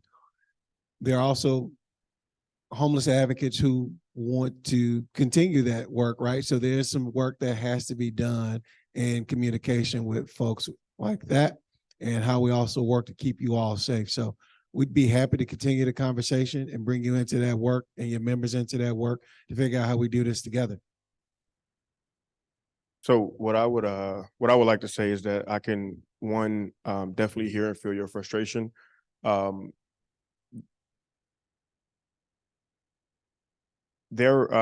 me, the reason I wanted to make sure this happened was that, so one, it was public. I think there's a different level of accountability from behind closed doors meetings. And then when this is said to the public, everything here is recorded for everyone to see. And so I do hear you when you say that this has been lip service. And I would ask you to give us a shot, to give our commission a shot, to give the new administration a shot, both with CPD and with the mayor's office. I can promise you, with any amount of credibility that I may have with you, that I actually fully trust Gary and Gatewood. Just last night, and I don't mean, if you don't mind me sharing this, just last night I was blowing his phone up about one resident who was having an issue, who was assaulted, who needed help. I won't tell exactly what their story was, but what I can tell you is that it's the night and day response from what we previously got. And that one resident who was really going through it received every resource that the city has to offer, because I was able to connect with him and say, look, this is a big deal. This person felt the brunt of this, and our whole city needs to step in and make sure they're okay. So I can't guarantee you what's going to be the outcome. But what I will say is that I'm committed to it. Our commission is committed to it. I do take him at his word. I take Commander Vanna at his word, and that everything that we can do, we will push for it. And I hope we have that opportunity to do that with you. All right, thank you. Thank you.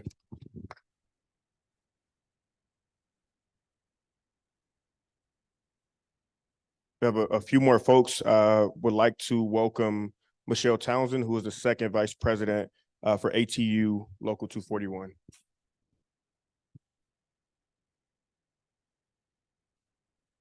Two people? I'm missing somebody.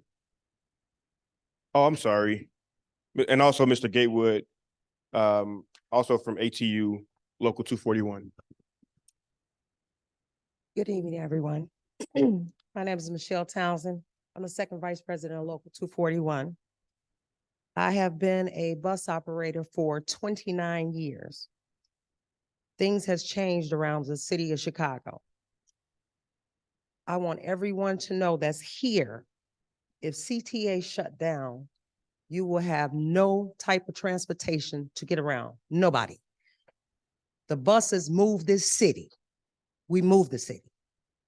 We have had so many operators assaulted on the buses, even when we drove through the pandemic and they were riding free coming through the back doors. Operators were still getting assaulted out there on the streets of Chicago. We have met with different superintendent captains, and we have seen a few police, but we have not seen enough police. CTA runs 24 hours a day, 7 days a week, 365 days a year. We know you guys can't be out there every single day, but we need to see your presence sometime. Sometime. We have operators that's been shot, spat on, beaten, you name it, it's happened. We've had recently, and I hate to even speak on this, we've had recently migrants sneaking in some of the terminals, sleeping on buses, which you have bus operators that startle when they go to get their bus because it's people on the bus sleeping and it's dark outside when you go to work. I used to have to be at work at 4 o'clock in the morning.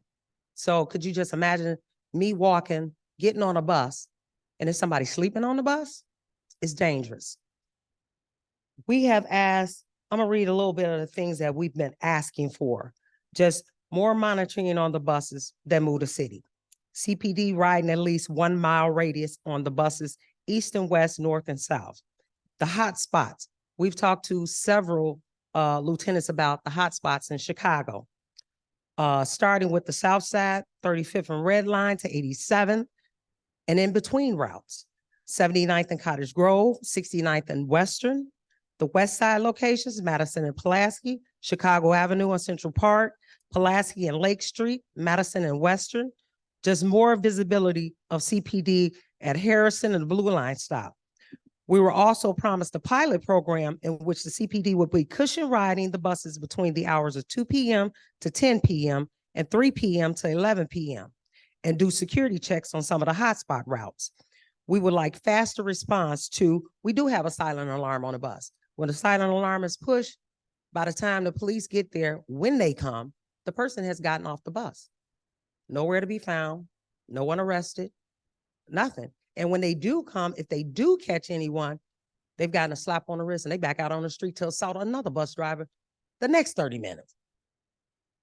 So nothing is being done. We also ask, like I said, more visibility for K9 units. We asking for stiffer penalties for assault on CTA bus drivers. That's what we're asking for. We want these people that want to come out and assault someone that's coming out trying to do a job, raise their family, make a living to provide for their family. We want them locked up if they put their hands on somebody. We want them locked up. We want a partnership with the police department. We need this. If we can't move this city, if the passengers on the bus will not ride because of the safety issues, I don't know what the city's gonna do. Everyone's gonna be scared to stay in the house. They're not gonna come out. We gotta have help out here. There's so much going on in the city. We need help. Thank you. You have anything special?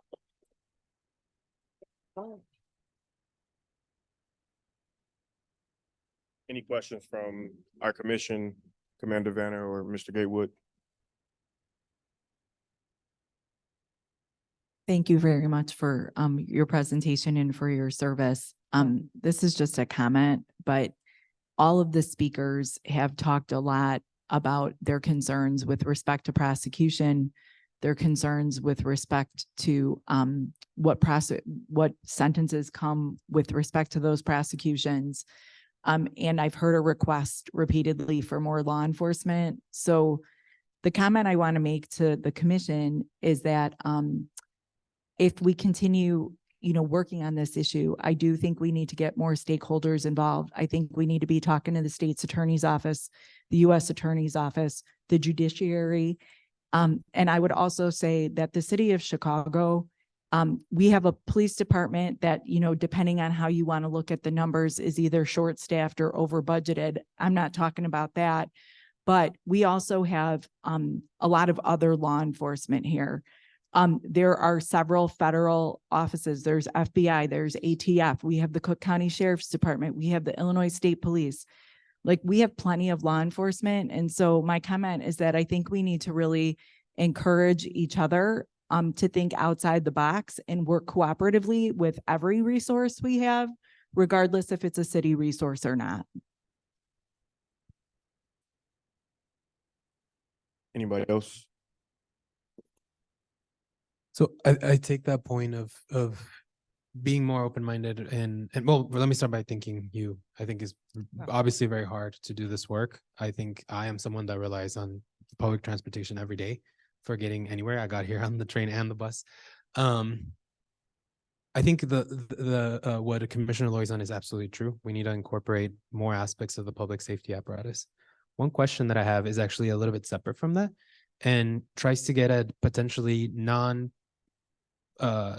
just solutions that involved the already existing public safety organizations like the police department or Cook County Sheriff, but rather, do you think there might be economic solutions for this? One of the things that I know is very associated with safety on transit systems, and I think President Dixon talked about Toronto and New York City as places that are similar, is the density of people that are using that. The amount of people that actually use that matters a lot, because the more people that are using, the more safe and the more constant and the more resources like having conductors or additional support, less long bus routes, those kinds of things make a difference.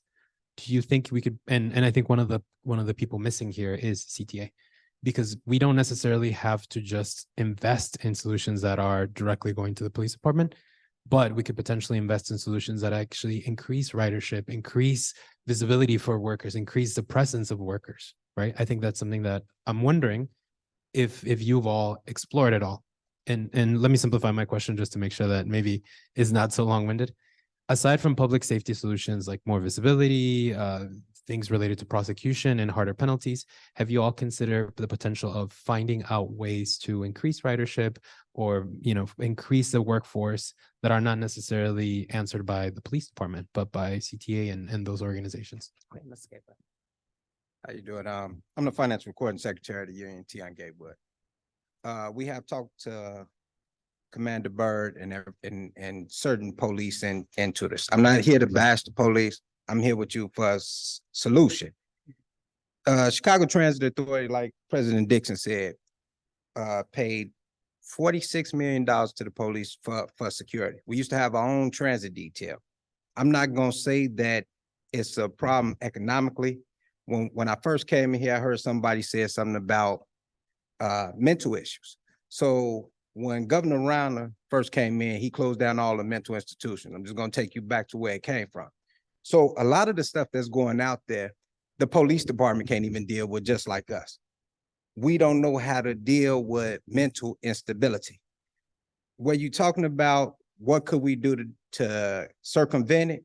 We already have free ridership where we let them get on the bus during the pandemic for free.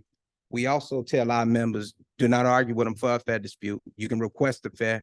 I'm an instructor, so I even tell them don't even request a fare, just press a button. We're looking at 25 cents to where they paying $2.50. Your safety shouldn't dictate you coming to work, pressing a button, or if you got somebody that's really mentally unstable and the police department really don't know what to do with them. Ms. Townsend said something about the immigrants. It's just the epidemic that's going on that I don't think we really got a stronghold on yet. So what we trying to look for instantaneous solution, it's not going to happen like that. Collectively, we got to do it together. I think this forum is great, but I'm like Mr. Dixon. We have been talking, we have been pushing, but at the end of the day, we all public servants. We want to get home safe just like everybody else. Coming up with a solution that's already been coming where they've been cutting resources and study talking about an economic thing, but I stay on 99th and State. So I catch the red line to work, I catch the trains and the buses just like you. So I'm on there in uniform, I can look at them, they don't even care me being there on uniform. They selling loose cigarettes, whatever they want to do. You can put more manpower on the trains, more manpower on the bus, but at the end of the day, can't nobody combat what's going on.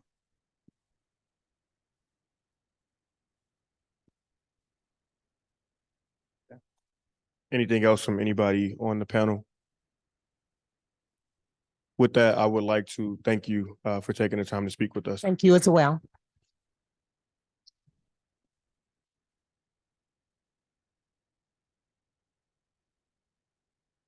And our last speaker is JC Mohammed, who is a rideshare driver, organizer, and an organizer with the Chicago Gig Alliance.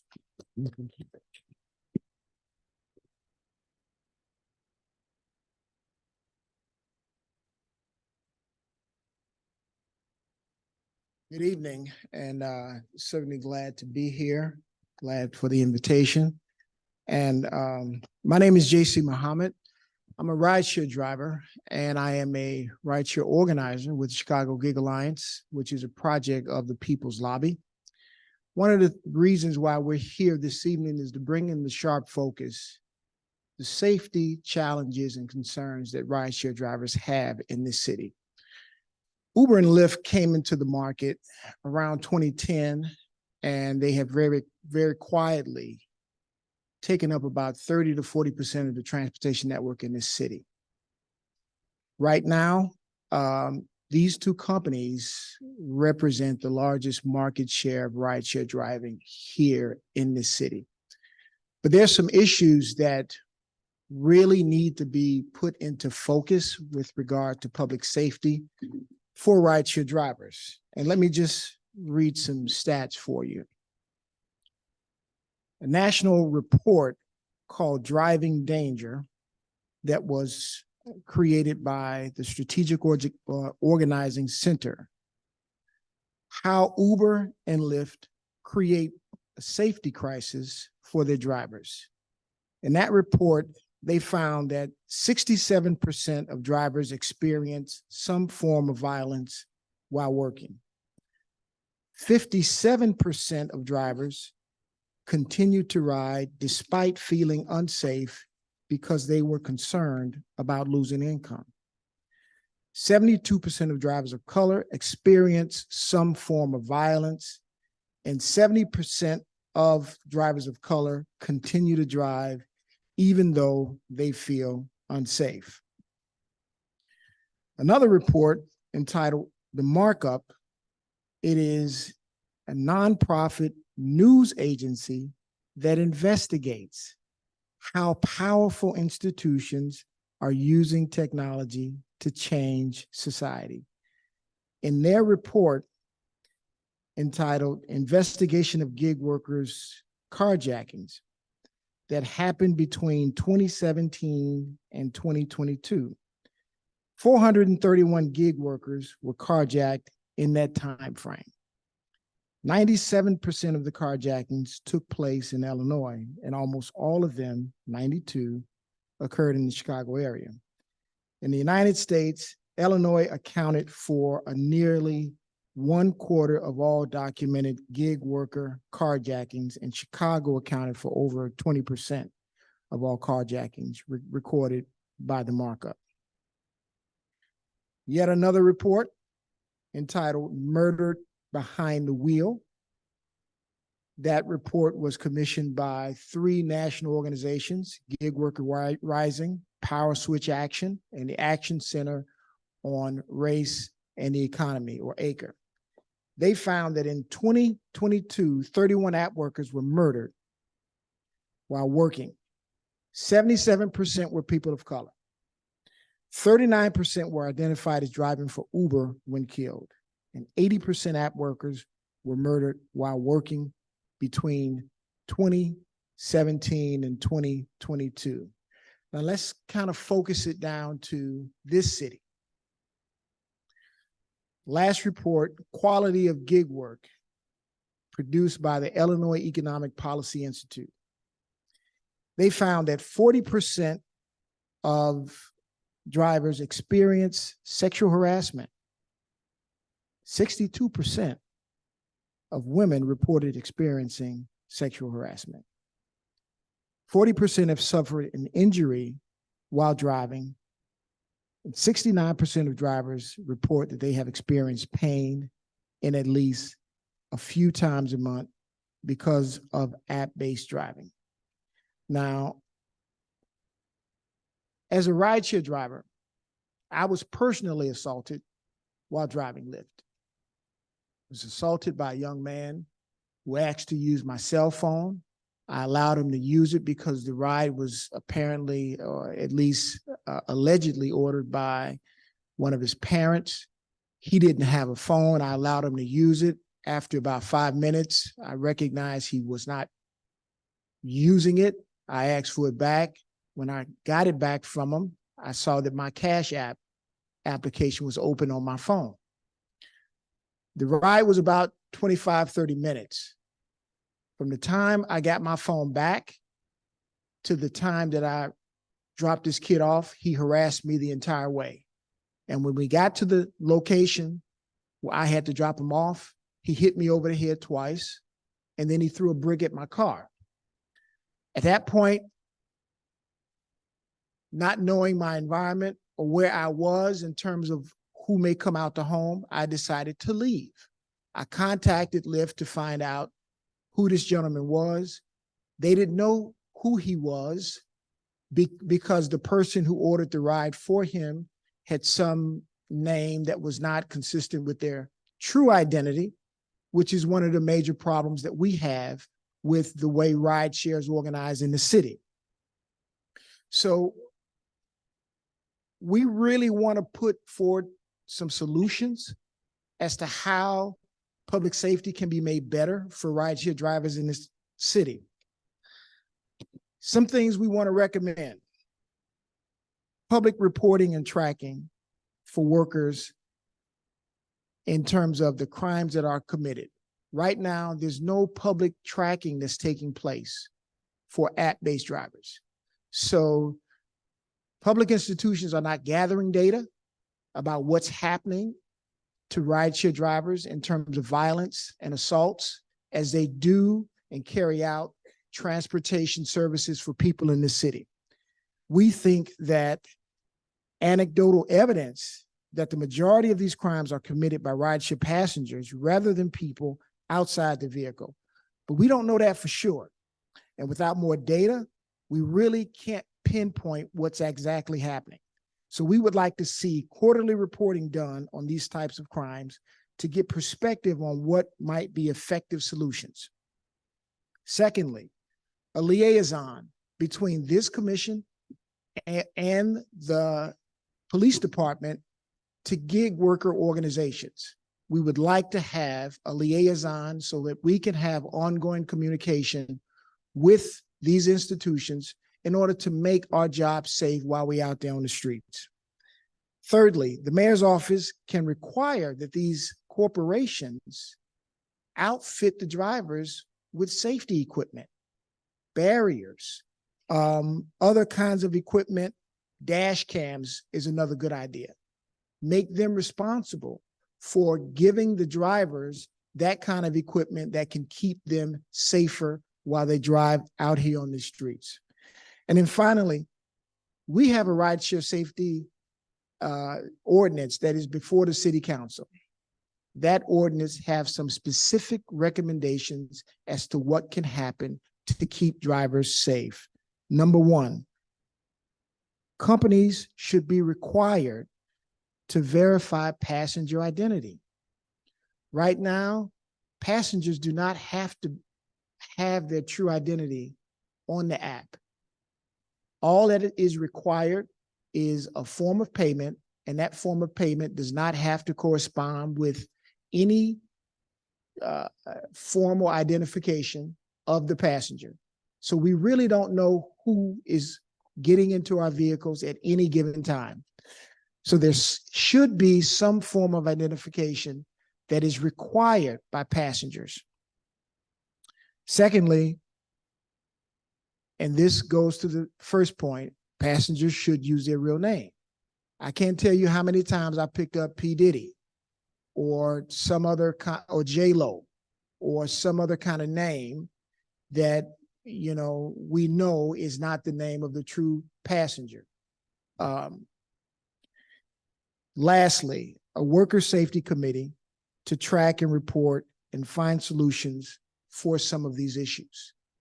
That would go a long way to brainstorming how we can get our arms around some of these very troubling concerns for workers who were deemed essential during the pandemic, but for some reason now they have been pushed to the back, and their safety concerns are not really taken into serious consideration. Thank you.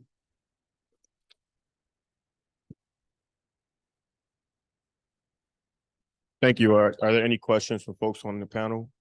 Before I go to Ramel, if you have a question, can you just raise your hand so I can take note of how many questions we have or comments?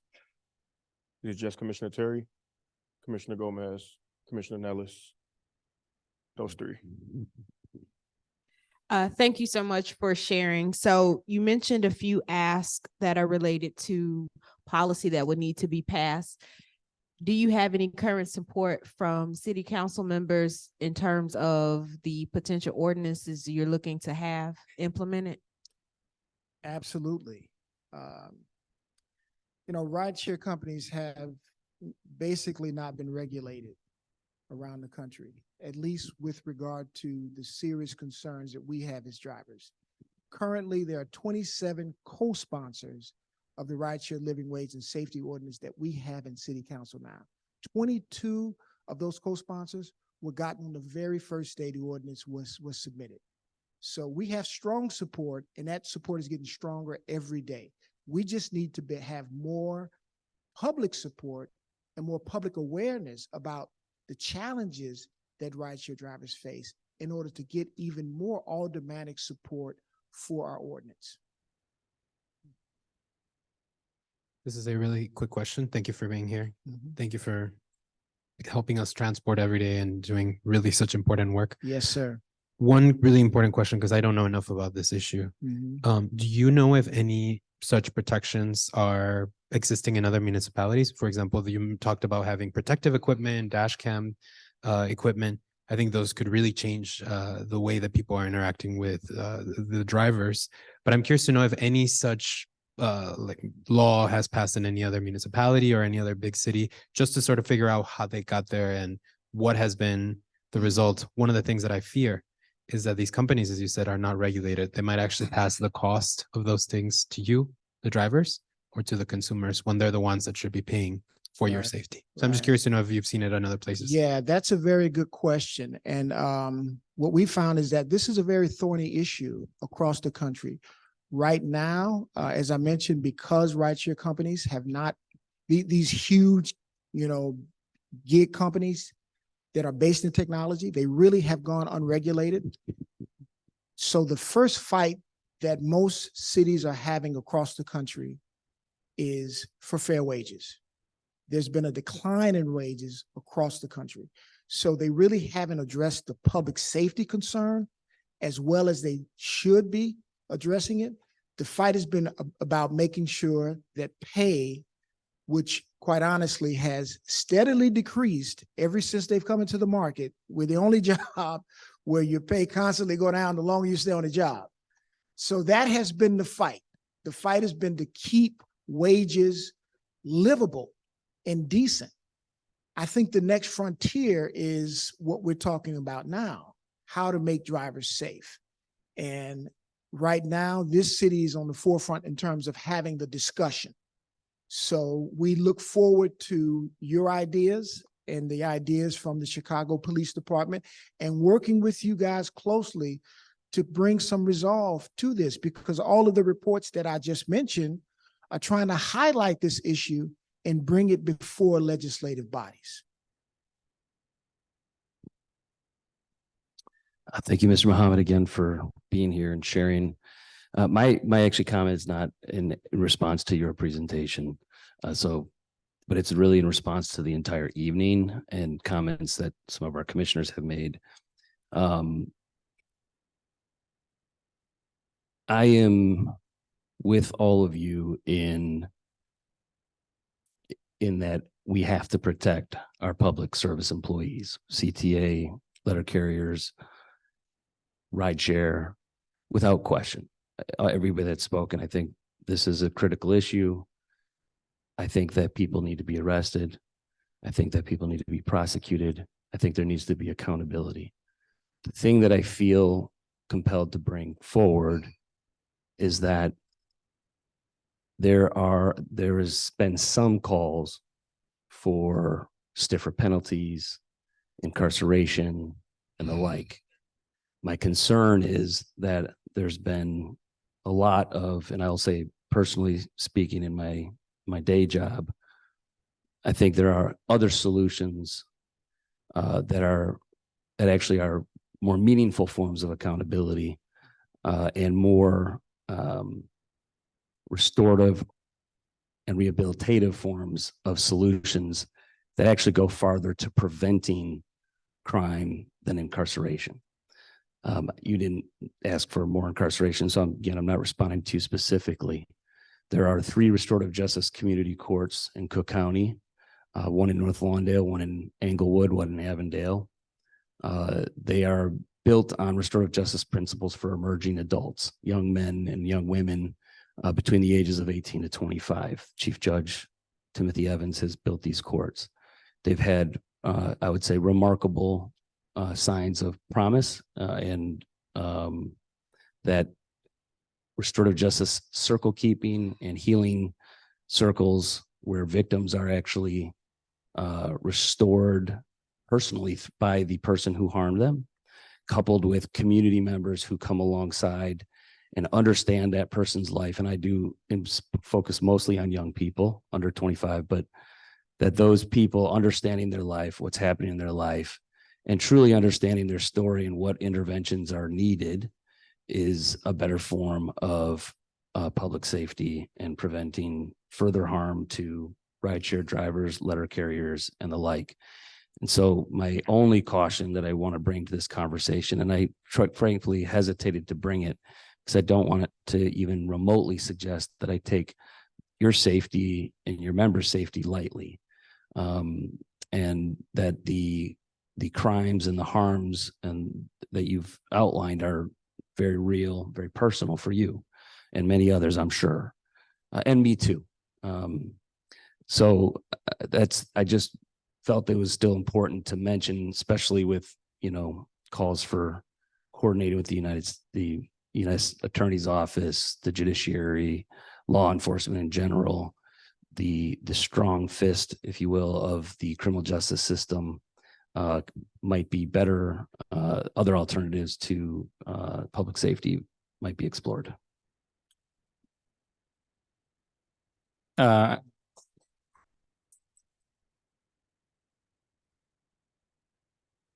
just wanted to, number one, again, thank all of our speakers for being here. I personally, and I'm sure the other commissioners can testify, we all rely on your services to just go about our daily lives. And I'm definitely going to very consciously rely on your services to get home after this meeting. And I just wanted to, give you the opportunity to, I don't know if you know this number off the top of your head, but to tell us how many members you have or how many rideshare drivers there are in Chicago to show how many people this issue affects. A great question. So there are between 40 and 50,000 rideshare drivers in the city who conduct about 300,000 trips per day. So that's a lot of moving people around, right?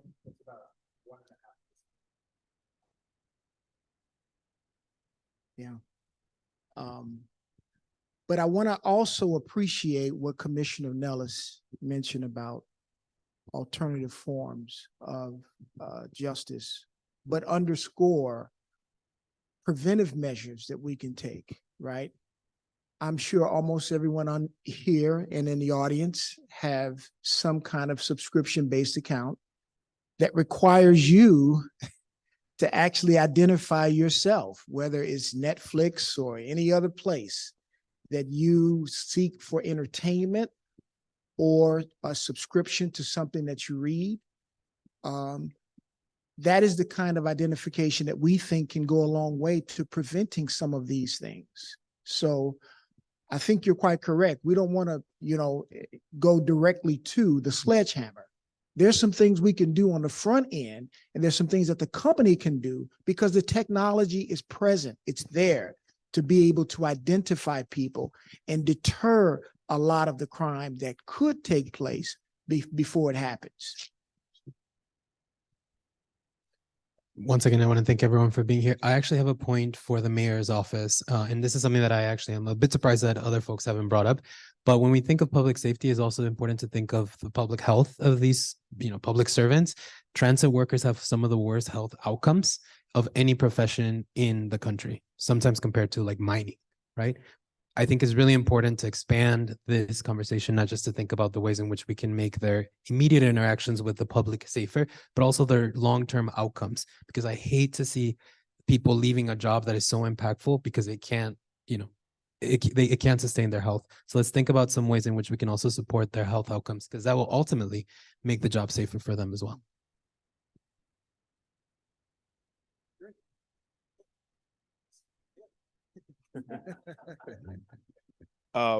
So I think for that, I'd be happy to do that after we adjourn. And I don't have anywhere to be. I don't know if any commissioners need to leave, but I do know. So if you can please just hold that until after the meeting. I just want to make sure folks, because these commissioners, we all have day jobs. They may have to get home to their kids or somewhere else. The answer is no. I would like to thank you. I don't think we ever got a chance to thank Mr. Muhammad for his testimony. I really appreciate you doing that.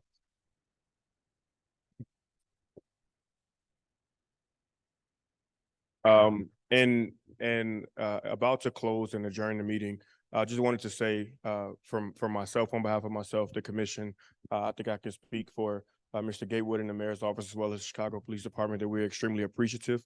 But we are not here just to provide you lip service. I'm not here. I'll speak for me and the commission, since that's the one body that I actually have the ability to speak for. We're not here to provide you lip service. I knew going into this that it would sort of be a risk, that there's some strong feelings and that things have been bad for a long time in this city. My uncle, I only have two uncles. One of them is a career letter carrier, Stanley Hunter. Myself, I am a person who has been impacted. As I said, I was just robbed in January. And the thing that really weighed on my heart was the fact that, I didn't have to go to work the next day. I didn't have to choose to go back to the scene of the crime. I didn't have to get back on that bus. I didn't have to get back on that train. Chicago is the city that works. And it's a city that works because of you. This is the city of A. Philip Randolph. This is the city that has just elected an organized labor leader as the mayor of this city who understands these issues. When our city catches a cold, you all catch the flu. And we're very aware of that. We're thankful. I'm extremely appreciative that you all came out to share your perspective with us. But the one thing I'll say is that I really, really, really, really hope that you give us the opportunity to keep our word to you. So thank you. And with that, I will allow any closing comments from any commissioners or anybody that's on the panel before we adjourn the meeting. Is there anybody else who would like to speak? The commission is going to have a special meeting on Sunday, October 15th. You see the flyer behind me. There are also flyers that were outside as you came in. Every year, my church does a vigil against violence to explore the root causes of violence in Chicago. We also do a big memorial for all of the youth killed by gun violence in Chicago in the past year. So I want to let you know about that because it's quite sobering when you come to the church, because it's a visual display of all of the youth victims of gun violence. But I wanted to tell you about it because this year, the panel, all of us, are going to be speaking at this vigil, and we're going to be moderated by Xavier Ramey. And if you don't know Xavier, he is the CEO and founder of Justice Informed LLC. And nobody that ever attends anything that Xavier is at walks away without thinking about many things quite deeply. So we're excited about this opportunity to reflect on our first year and also to be held accountable, because we too are accountable to all of you and to the city for the work that we're doing. So we're going to be reflecting on the things we've done and the things we've not done in our first year together. So I want to encourage you to come out for that. If you do the QR code, which is behind me, it's a registration thing, but it's also an opportunity for you to ask questions that you want the commission to consider for that evening. So wanted to let you know about that. And then the other thing that I wanted to say is October 11th is coming up, and not just because the budget is going to be revealed, but it is National Coming Out Day. And so I want to say to our community, to our public, that if any of you are wanting to come out and you don't know who to come out to, I want to encourage you. I think every person on this panel would be a safe person for you to talk to. See if there are faith leaders in your community, but be careful about that because not all of them are people you would want to come out to. But also just who in your community are people that could be safe for you to come out to. You can come to me, come to my church at any point, and you would be welcomed with open arms, even if you don't stay, just if you want to come and come out. So happy National Coming Out Day coming up on October 11th. Thank you, Pastor Beth, and I will allow the comments from Mr. Gatewood and also Commander Vanna. I just want to, thank you all for allowing us in the space tonight. Similar to President Driver, I have family, CTA and mail carriers for years. And we know we don't have all the solutions, but I can promise you we want to work together. And the only way we get out of this is together. So when we talk about working together, we mean that. So I'll come and find each of you afterwards. I don't have any business cards, but I'll give you my cell number. You got some, look at that. What a quinky thing. That works. But I'll give you others my cell number, right? So we can be in conversation with each other and figure out how we can work together. I also wanted to say thank you to the commission for having us up here. To President Driver's point, this is the first time we were on this type of panel, which is I've been with everyone on the commission since everything started, so I kind of have some of the history that occurred. So in that regard, I was very excited to come here today on behalf of Superintendent Snelling and the Chicago Police Department. I understand everyone's frustrations on the lip service expressed. I do want to say, as everyone was talking, I did have some potential ideas on that. What I said when I started was about accountability to both sides, to the relationship that we're trying to foster, trying to move forward, and the dosage. I'm using that from former Commissioner Bratton, the dosage necessary to move the needle to experience a little bit of that safety that we're looking for.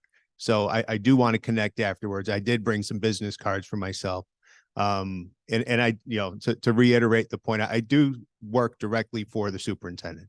So I do see him every morning. I don't want you to think that, this commander guy was up here and he's going to disappear. Like in the morning, I will see Superintendent Snelling and we will review everything we've talked about tonight. But thank you again for having us.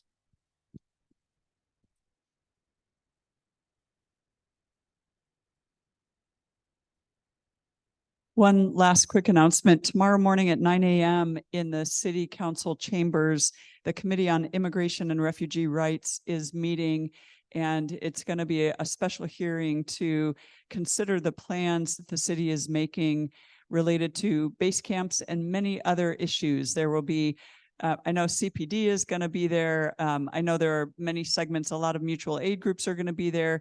Really important hearing on what's going on in our city currently. Thank you. And there being no further business before our commission, the meeting is now adjourned. Thank you, everyone. Oh, actually, you want to make a comment? Would you like a microphone?